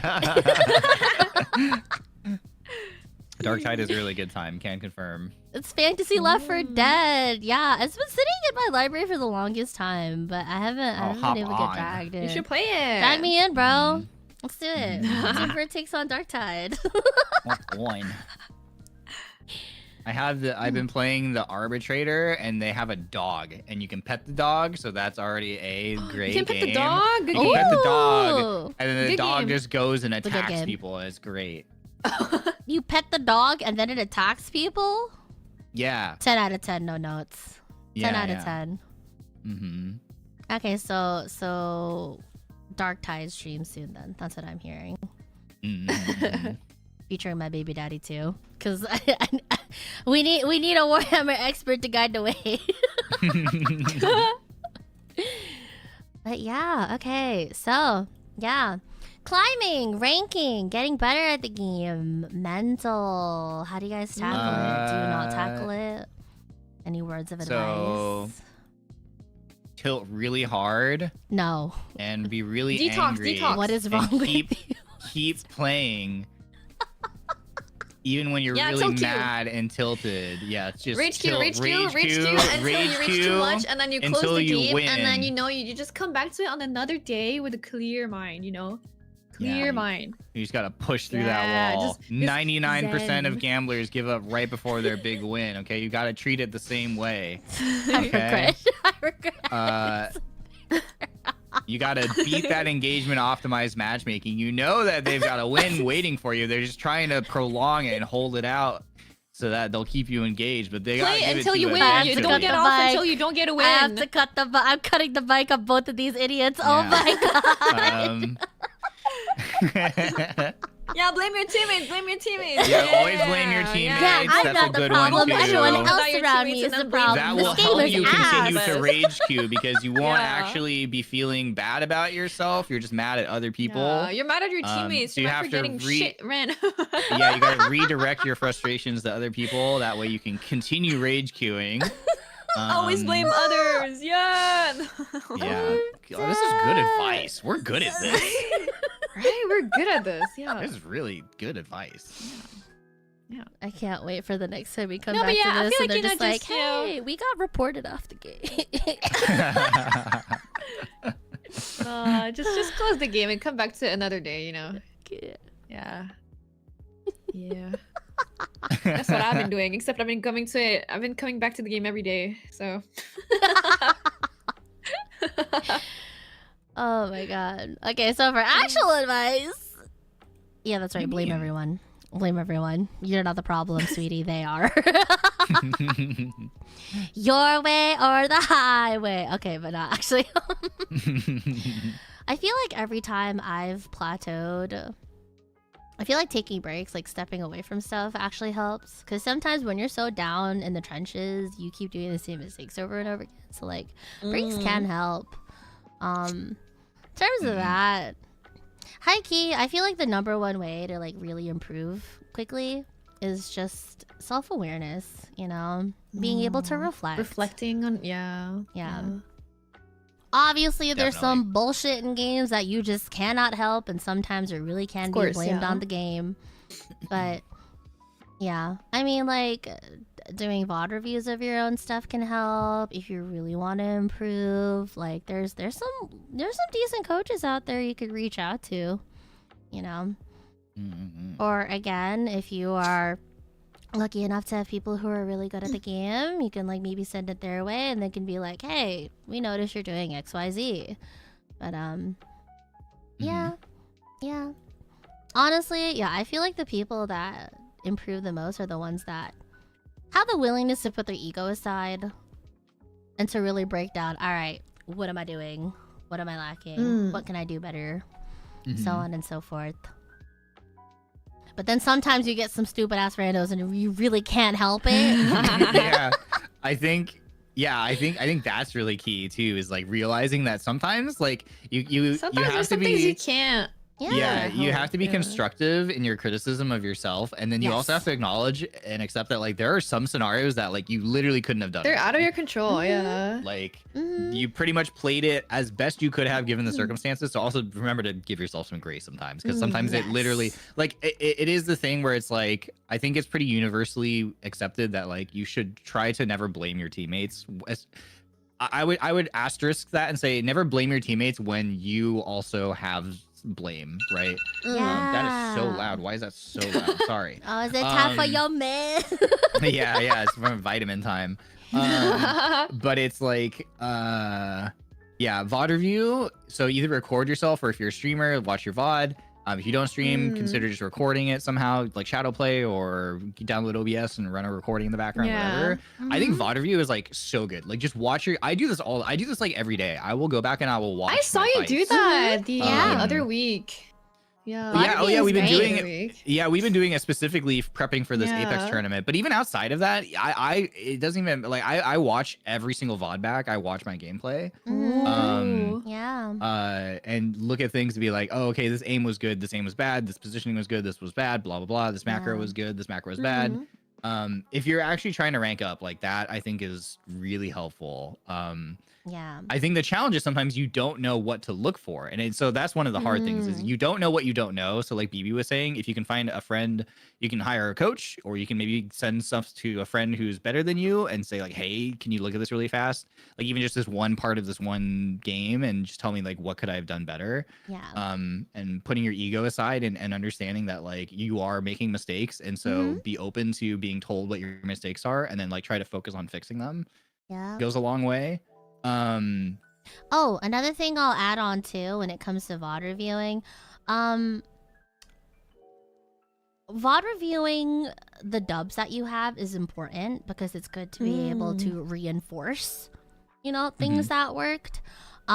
See what worked. But if you're going to be sending your VODs to someone else, don't just send them your dubs. Send them where you actually messed up. Don't obviously you probably shouldn't just send the ones where you're out in 20th, but like anytime you're like in the middle of the ground or whatnot, or like you feel in your heart like, dude, I feel like we had this fight in the bag, but it all fell through and stuff. Like really try to analyze like key points. Don't just like throw it all at them, you know? Like really feel to yourself, like, was there any moments or that where you were confused or like you just weren't sure, you know? Those are good places to start looking. Yeah.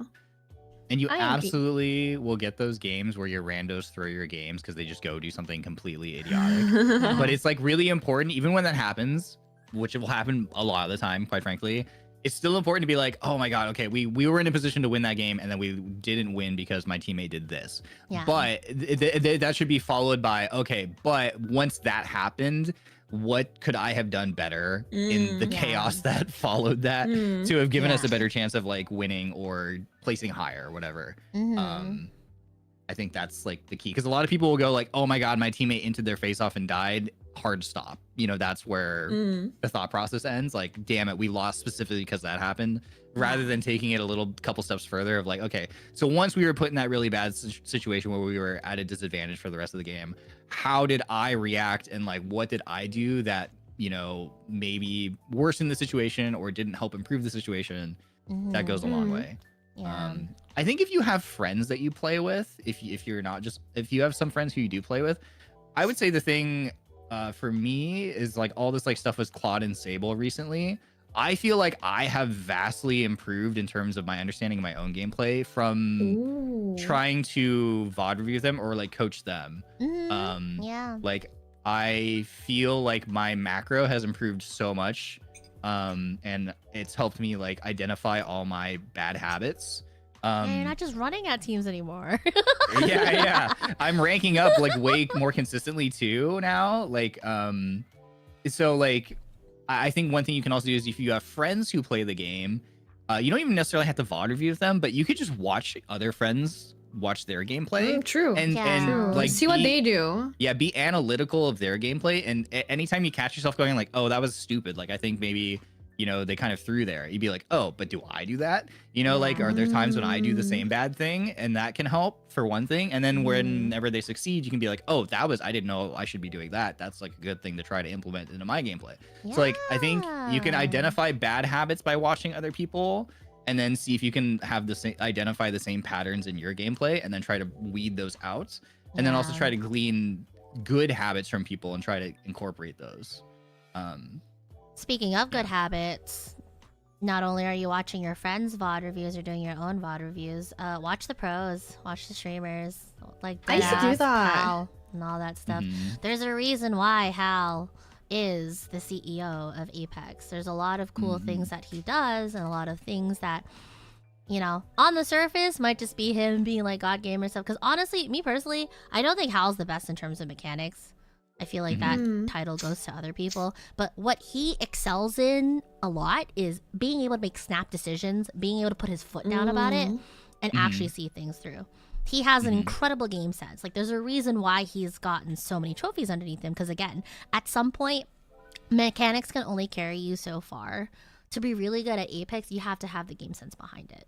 And I feel like that applies to this pretty much like any other pro from no matter like which game you want to get into, whether it's Apex, Valorant, League, you know, like these people are sitting at the top for a reason. You're almost always going to find something useful from them if you are watching them, like actually genuinely analyzing what they're doing, watching them. Like, that's a really good point, because I think you have to be careful too, because a lot of people will watch pros and then they won't be watching them. All they'll see is like, oh, and then when they go try to translate into their own gameplay, that's where you get the teammates that are like inting their face off on every fight, because they see pros taking all the fights, and they go, oh, so I just have to take every fight. So I can do that too. Yeah, so that's what I should do. I should just be super aggressive. And it's like, no, the pro, you have to also think, you have to take it like a little bit further and think like, why are they pushing a particular fight? Why that timing is working, and why that timing might not work in other situations. So that's something to also think about too, because like your mechanics probably aren't on the same level as the pros as well, so it's something to like keep in mind. But like try to like glean from when you watch the pros. It's always good to also, when they die, to listen to their conversation that happens afterwards, because I think that's where you can really gain a lot of really valuable knowledge. Is they will a lot of the times when teams are scrimming or whatever, or playing together or during competitions, immediately after they die, there's a conversation that happens like, okay, yeah, they reflect, yeah, they're like, oh, we should have done this, or like, oh, why did you do that? Yeah, you did this and it put me in a bad spot, and that kind of thing. So don't just blindly copy what they're doing, like actually try to understand what their thought process is behind their actions, and that will really take you far, in my opinion. Because like, it's very easy to, and I'm sure you'll experience this in your own pubs games and ranked games with random teammates. You'll get these teammates where you're like, I can very clearly tell that you're trying to imitate something that you watch someone do, but you have no idea why they're doing why they do that. You're just blindly imitating it, and it's actually making your gameplay worse, right? Like, imitation is good. Imitation has its right, because sometimes maybe someone's issue is that they don't get into enough fights, so they're just taking every single fight, right? And there's going to be an adjustment period from that. But yeah, when I say watch the pros and like genuinely analyze them, like Yoma said, don't just like be bedazzled by like them one clipping everything, right? Because it could just be roller. Okay, it's more it so could just be roller. Try to look for the minute details. True. Like, don't look at what they're just looking at. Look at the environment around them. How are they how are they spacing themselves? How much space are they taking? What sort of things are they using for cover? The more you watch the pros, the more you realize that like there's a lot more cover in the game that you would typically think of. There's a lot more things you can do, like how to control space and stuff like that. Yeah, that's true. And the list goes on and on. Like, don't just look at them or what they're looking at. Also look at what's surrounding them too. And I would also say that applies to your own VOD reviews as well. Yeah. But yeah. Cool. I agree. Nice. Yeah. I think we nailed most of it. Is there anything else we need to add? I think anything else. I think that was a lot. That was Yeah, I think that was good. Good luck in your games. Good luck with your randoms that are gonna try to throw your games, and learn how to play around that. And adapt. Adapt and overcome. Give yourself grace and self-reflect. Pretty much. Yeah. Put the ego down. You are gonna need a little bit of ego. I feel like all the high-level players like that. The ego is one for a reason. But if you're not like, if you're not going anywhere, then you really gotta break it down. But yeah. Like, you're always gonna have bad random teammates. It's gonna happen throughout your entire life. So you have to just like be like, I have to get good enough to carry through those mistakes. Yeah. You have to sometimes you might even be the bad teammate, for someone else. So yeah, very true too. Gotta stay humble, but also be the best. You know what I'm saying? Yeah, just willingness to always learn. There's always something to learn, no matter how far you are in your gaming journey. So, yeah. But also, it's never your fault. It's always your teammates, and you should flame them on comms. Let them know. Oh my God. I think everybody has bad habits. It's just people don't realize they have bad habits. So try to find what your bad habits are and fix them, and you'll be good. Yep. Yippee! Yeah. Nice. Okay. All right. It's been 3 hours. I didn't realize we like to yap so much.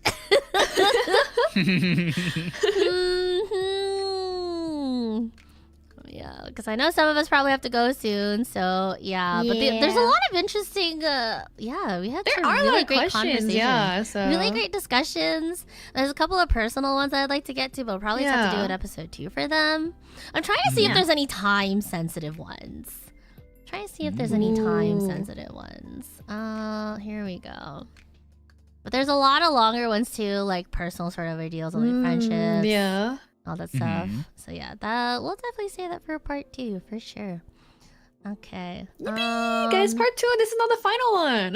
Yippee! I wasn't sure whether these guys were out. I was like, are these guys down for it? I'm assuming they were. Yeah. That was a great sesh though. But yeah. Thank you guys.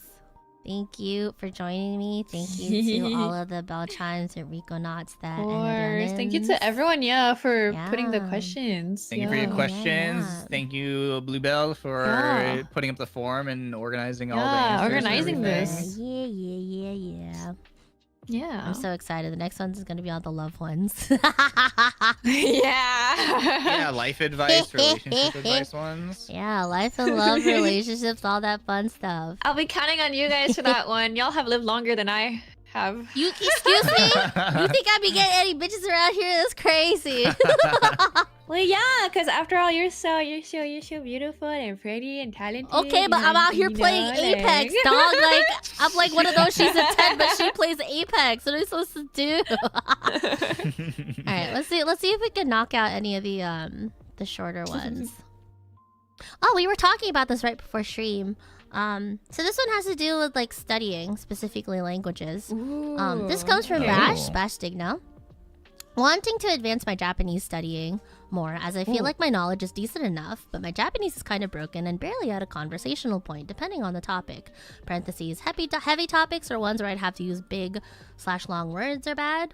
So I'd like some advice, not just for Japanese, but how you three would learn languages in general. So, you know. So how do I go about learning languages in general? Preferably towards Japanese, but just things to keep in mind. Open to all advice except Duolingo, as I'm familiar with that one. Yeah, Duolingo is not the best. I think Duolingo is good in that it gamifies the learning process. And I think that's what like people are really drawn to, is like trying to keep your streak and all the little gamifications. It's fun for a tiny bit, yeah. So maybe like trying if you to really find... want progress, it's not. Yeah, like if you actually want to learn, like best. truly understand a language, like in the most like maybe accurate way, it's maybe not the best from what I've heard. But I think if you find Duolingo attractive, maybe try to find a way to gamify your learning, whether that's through finding a similar app like in the language you want, or like or coming up with your own system for gamifying it. Like literally just get a paper calendar that you can like cross off every day that you've done it, and just like look at that and be like, oh yeah, I'm maintaining that streak. Let's keep it going. That kind of thing. Yeah. Yeah. Rico, what was the game you were playing earlier? I know I asked you. Oh, it's called Wagotabi.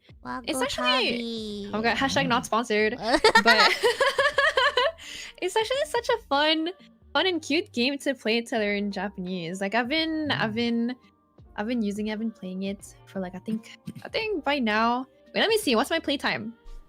I don't know, but I have like I'll say like a good 30 hours on it so far. And honestly, you learn so much. Like you learn like a lot of kanjis as well, and they teach you like a lot of stuff like grammar and things like that. Very, very useful sentences as well, or like just things that, for example, Duolingo doesn't teach you, because Duolingo is more like drill, I would say, you know, or like you know the classic like familiarizing yourself. Mizu to gohan o kudasai, you know, like yeah. Wait, she nailed the voice. So that was so accurate. Why is there a green bird knocking at my door? I'm scared. So it's not, you know, it's not the best thing to learn Japanese. Yeah. But yeah, like if you like playing games, I'd recommend Wagotabi.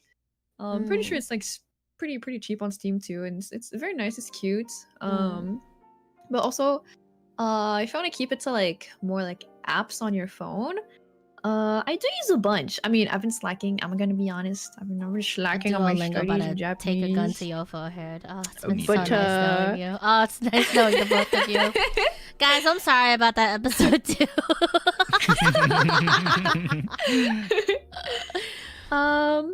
There are apps such as like ones that a lot of people use actually, like Anki.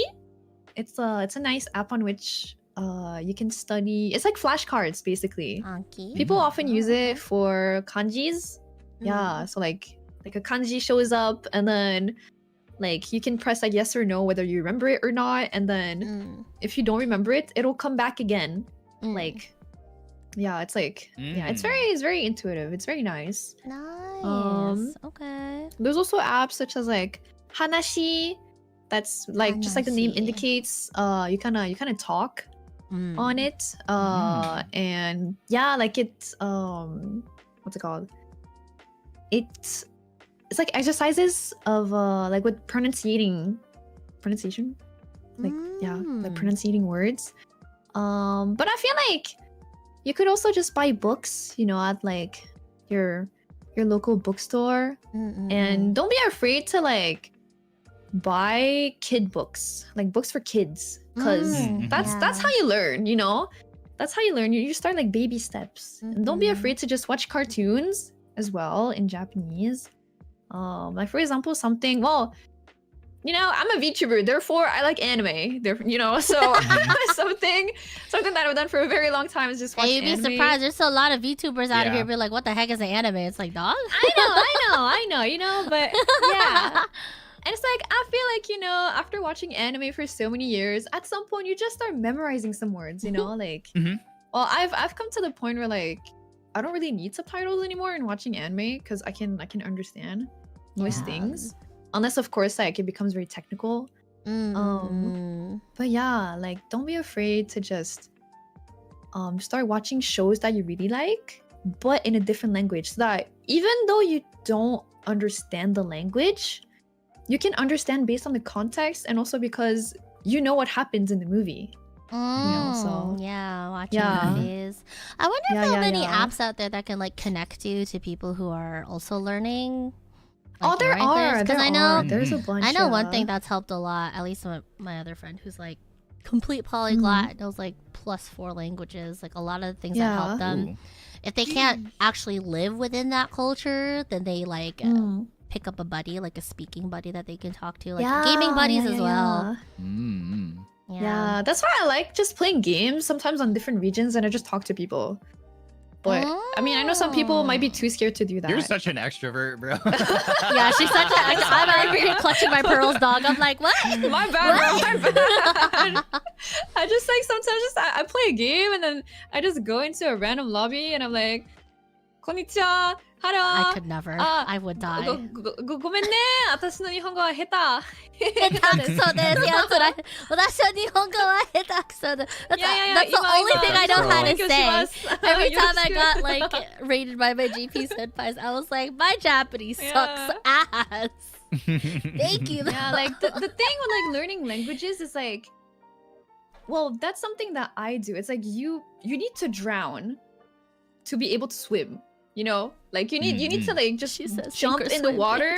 It's like I don't know, man. It's like, you know, like it's like I don't know. It's an expression. I don't know if it's an expression used in English. It's the immersion. It's the immersion. We have that. Like for example, it's literally like when you're little and you're learning how to swim.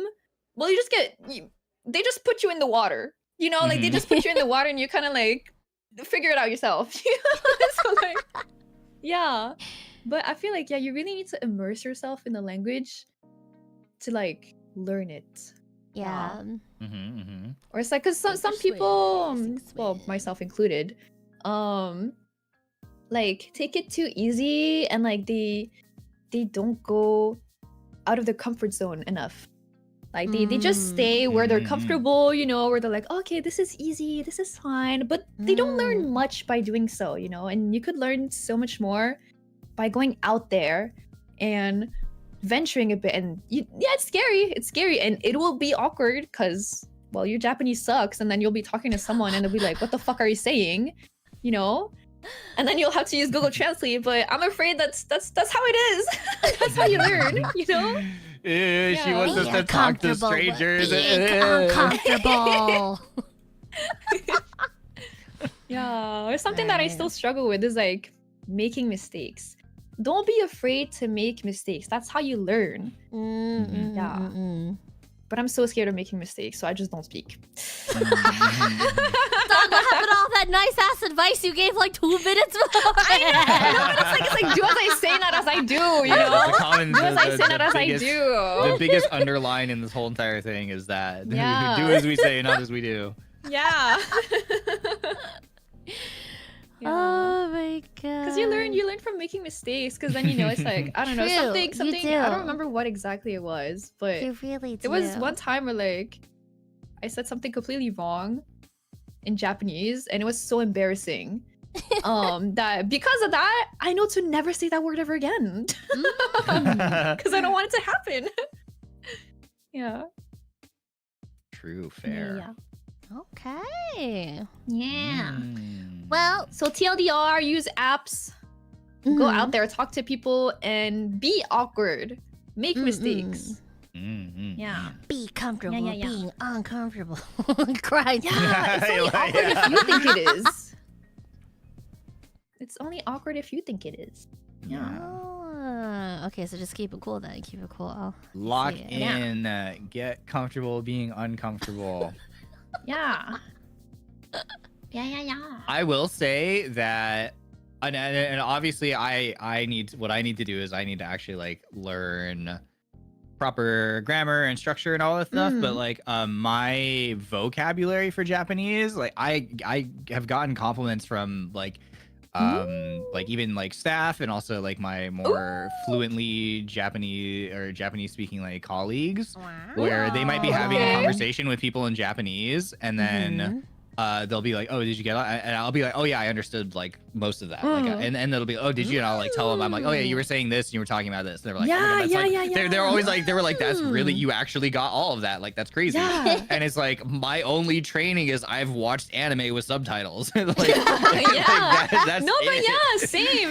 Have confidence. That's good. Yeah. But like I get that. So all what the I'm time. hearing is that the next broadcast is in Japanese, right? I'm gonna shit myself. No. But like but the point is that like you just find like whatever learning tool. Like the most important thing is that it's a learning tool that like you will use like repeatedly. Oh, so consistency. Consistency. Yeah. So if it's just like I just want to watch anime and then maybe if you just do that enough, like with the subtitles on, you're actually paying attention, you'll hear a lot of repeated vocabulary. And so like I don't know, like I always tell people like I can understand what people are saying, but if someone asks me to form a sentence and it needs to be grammatically correct, I have no idea how to do it. Like I understand basic vocabulary, but if you're asking me like what is the proper, am I supposed to use the proper like correct grammatical or whatever? Like, I have no idea. I get you. Yeah, and that's what I need but to show up. It's fine, you know, just like just speak with like passion GP, and you know, like don't. Oh, it's passion something that I do a lot, yeah. and that people tell me to do, because like I'm in the same boat as Yurioma. There's so many times where like I don't know the proper grammar for some stuff. Or like, you know, particles get overwhelming at some point because you don't know if it's ni, de, ga, o. Yeah. But something that you can do is just speak without the particles. So just speak as much as you can. Like just try to convey what you want to say, like without worrying about being grammatically correct, you know? Yeah. And gradually it'll come to you, you know, like, yeah. So just don't be afraid to speak. But I'm afraid to speak, guys, so I don't speak. But don't do as I do. Dog, what message you trying to send? Come on. She's waffling. Alrighty. Well, I think some of us have to go in a bit. But yeah, thank you guys again for sitting down to me. Thank you to everyone in chat as well.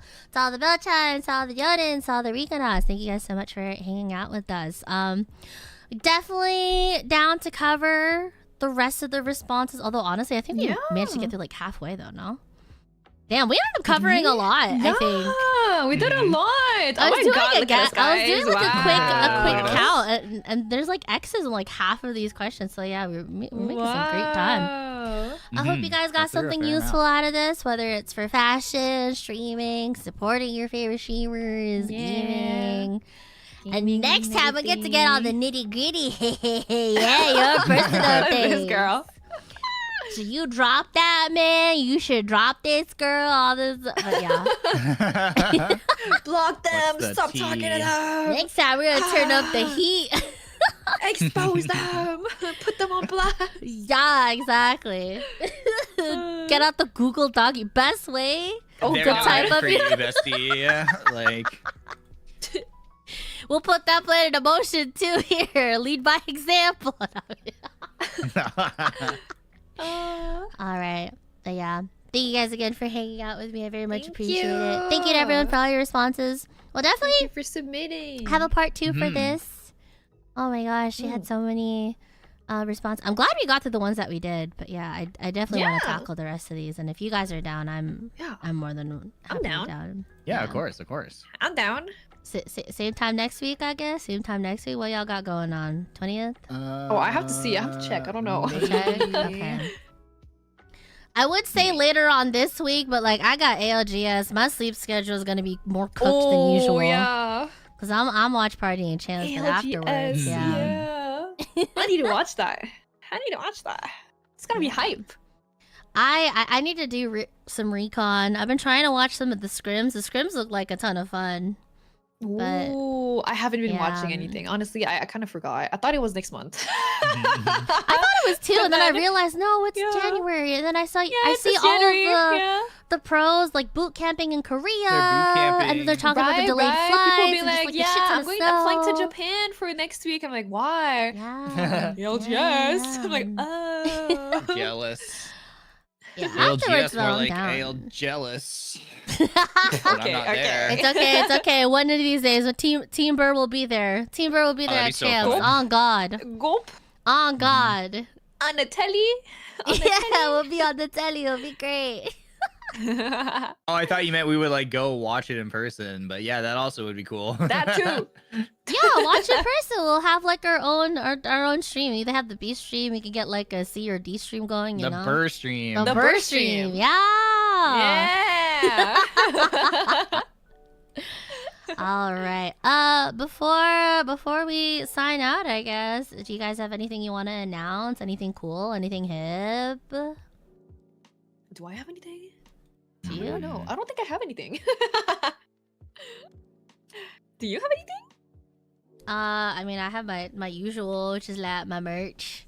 My Market merch. I also have an official Bluebell key mat, keycaps, keyboards, desk mat. Oh hell yeah! EA Creator Code Bluebell. If you guys are thinking about getting yourself some EA coins or like the battle pass for this season, yeah.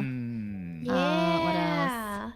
Aside from that, yeah, not much else. Oh, I'm gonna be doing Apex 101 finally. I'm gonna be breaking down. Ooh. Apex 101, aka Apex, as described by a VTuber, aka my dumbass. I'll be watching. Why are you watching? You should know. I'll be watching. We're always learning. Yeah, I'll probably have it after ALGS, since I know a lot of people might be passionate about it. Getting into Apex after, so yeah. Baby things to consider, you know, to really like there's a lot of like probably passive info that we all know as Apex players that like some newbies might not know, so we'll do our best to try to introduce those topics. That's it for me. That's it for me. What about you? You definitely have shit to announce. Speak on it. Oh yeah. He's looking at us, bro. He's like, what? I'm gonna punch him. I do? Dog, don't you have a tournament? Don't you have a tournament? Yeah. That's like a week and a half from now. Yeah. Okay. Yeah. Apex tournament, a week and a half from now. Let's go.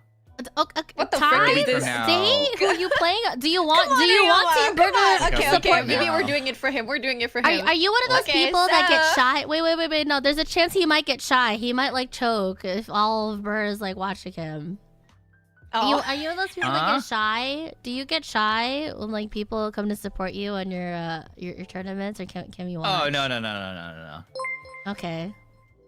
All right, we're gonna have to do it for him. Really real. Lock on Fleek tournament. Lock on Fleek. Yeah, happening. Yeah. What is it happening? What's the time? Is it on the 22nd? It's the 22nd JST. It's the 21st for me in America. Okay. I'm in there representing America. America. What the fuck is a kilometer? Yeah. I'd be repping America. Holding it down. Nice. We'll be cheering for you. Yep. Hell yeah. We'll be cheering for you, American man. Thank you.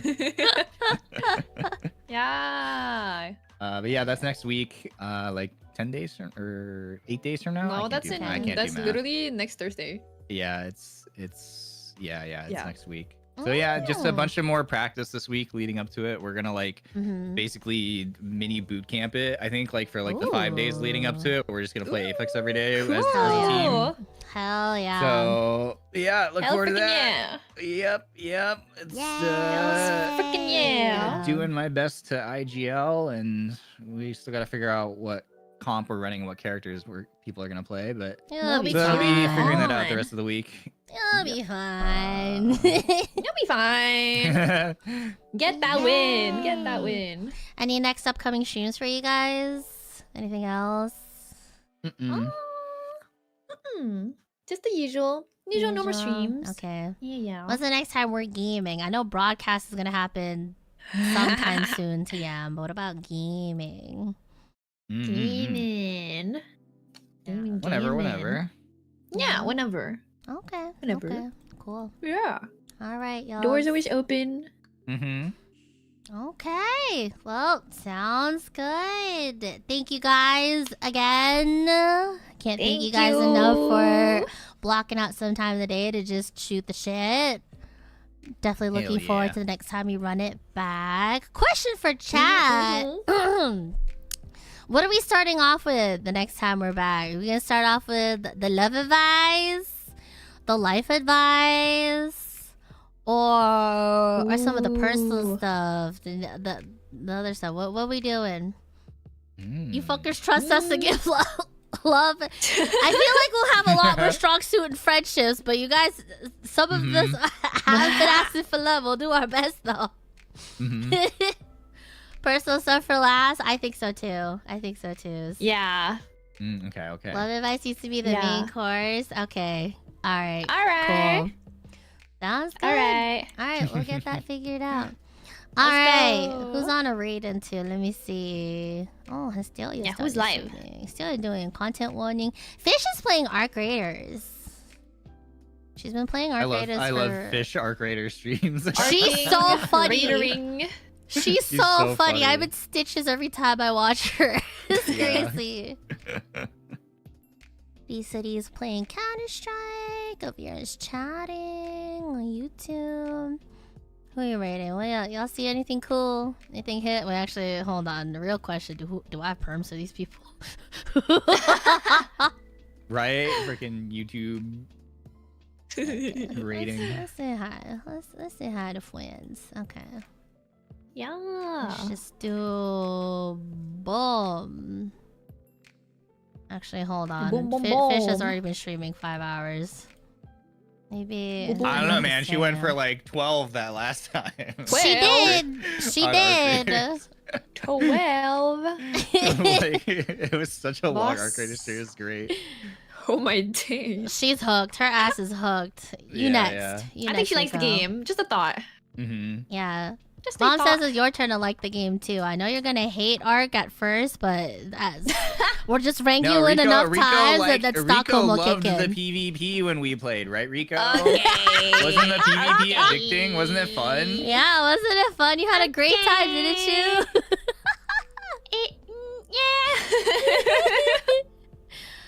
I'll say hi to Decity on the Twitch side because she's currently playing Siesta de Mia.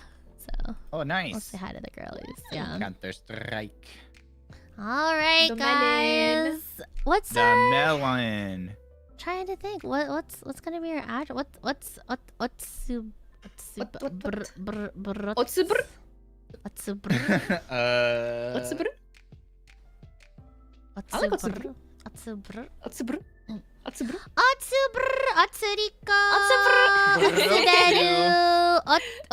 how do you say Otsuburyoma? What do you say? Ryotsu. Ah, there we go. Ryotsu! Ryotsu! Otsuberu! Otsuriko! Brotsu! Yay! Otsu guys! Otsu gang. Thank you so much for hanging out. It's been an absolute pleasure having everyone. Yeah. Go check out the gang, okay? Check out Miss Rico Solari from VSPO Yen. Does a lot of FPS, and she's also been on a Street Fighter arc. And then check out Ryoma Baron work. He's the one that has this cool tourney. Been on an IGL arc. So that way I don't have to keep IGLing for these idiots anymore. And then, yeah, I'm Bluebell. I play way too much Apex and probably also Arc. And I also proved I don't macro on the kettle. That shit finally got nerfed, so I don't want to hear anything from anyone again. But yeah, that's pretty much it. Hell yeah. Bye-bye. Otsuber. Bye-bye. Otsuber. Bye, everybody. Otsu. Take care. Peace. Bye-bye. Ooh, ooh, ooh, ooh, ooh.